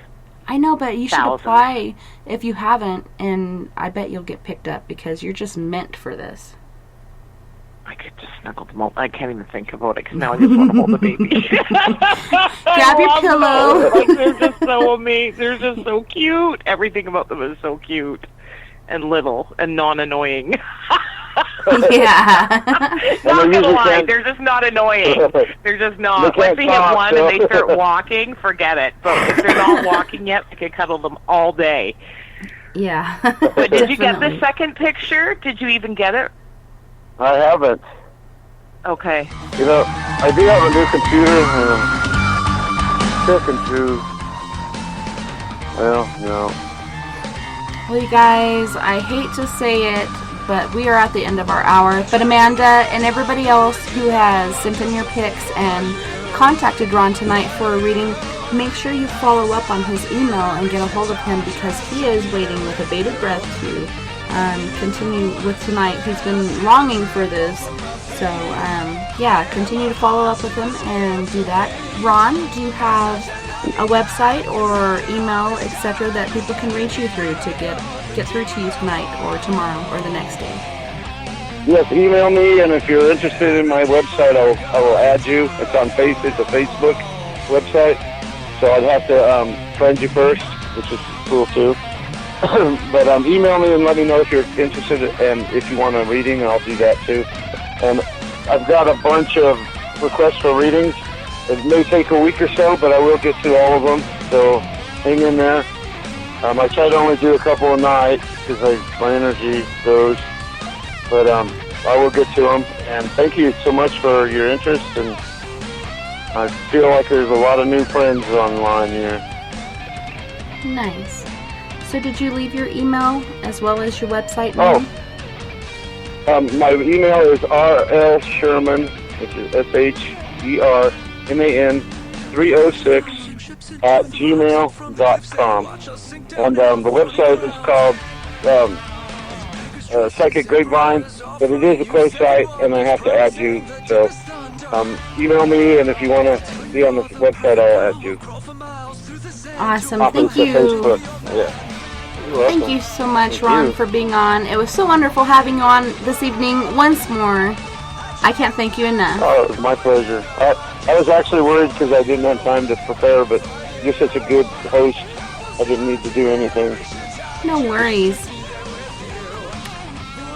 And thank you, everyone, on Spaced Out Radio, Facebook, Spreaker, Twitter, Paranormal Radio, TalkStream Live, Deep Talk Radio, and wherever else in the universe you are listening tonight.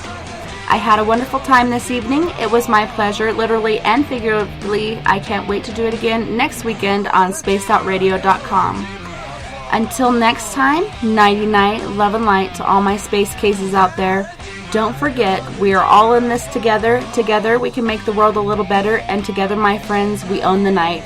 You guys have a wonderful week. Don't work too hard, and I will see you back here next weekend. Bye-bye. Love and light.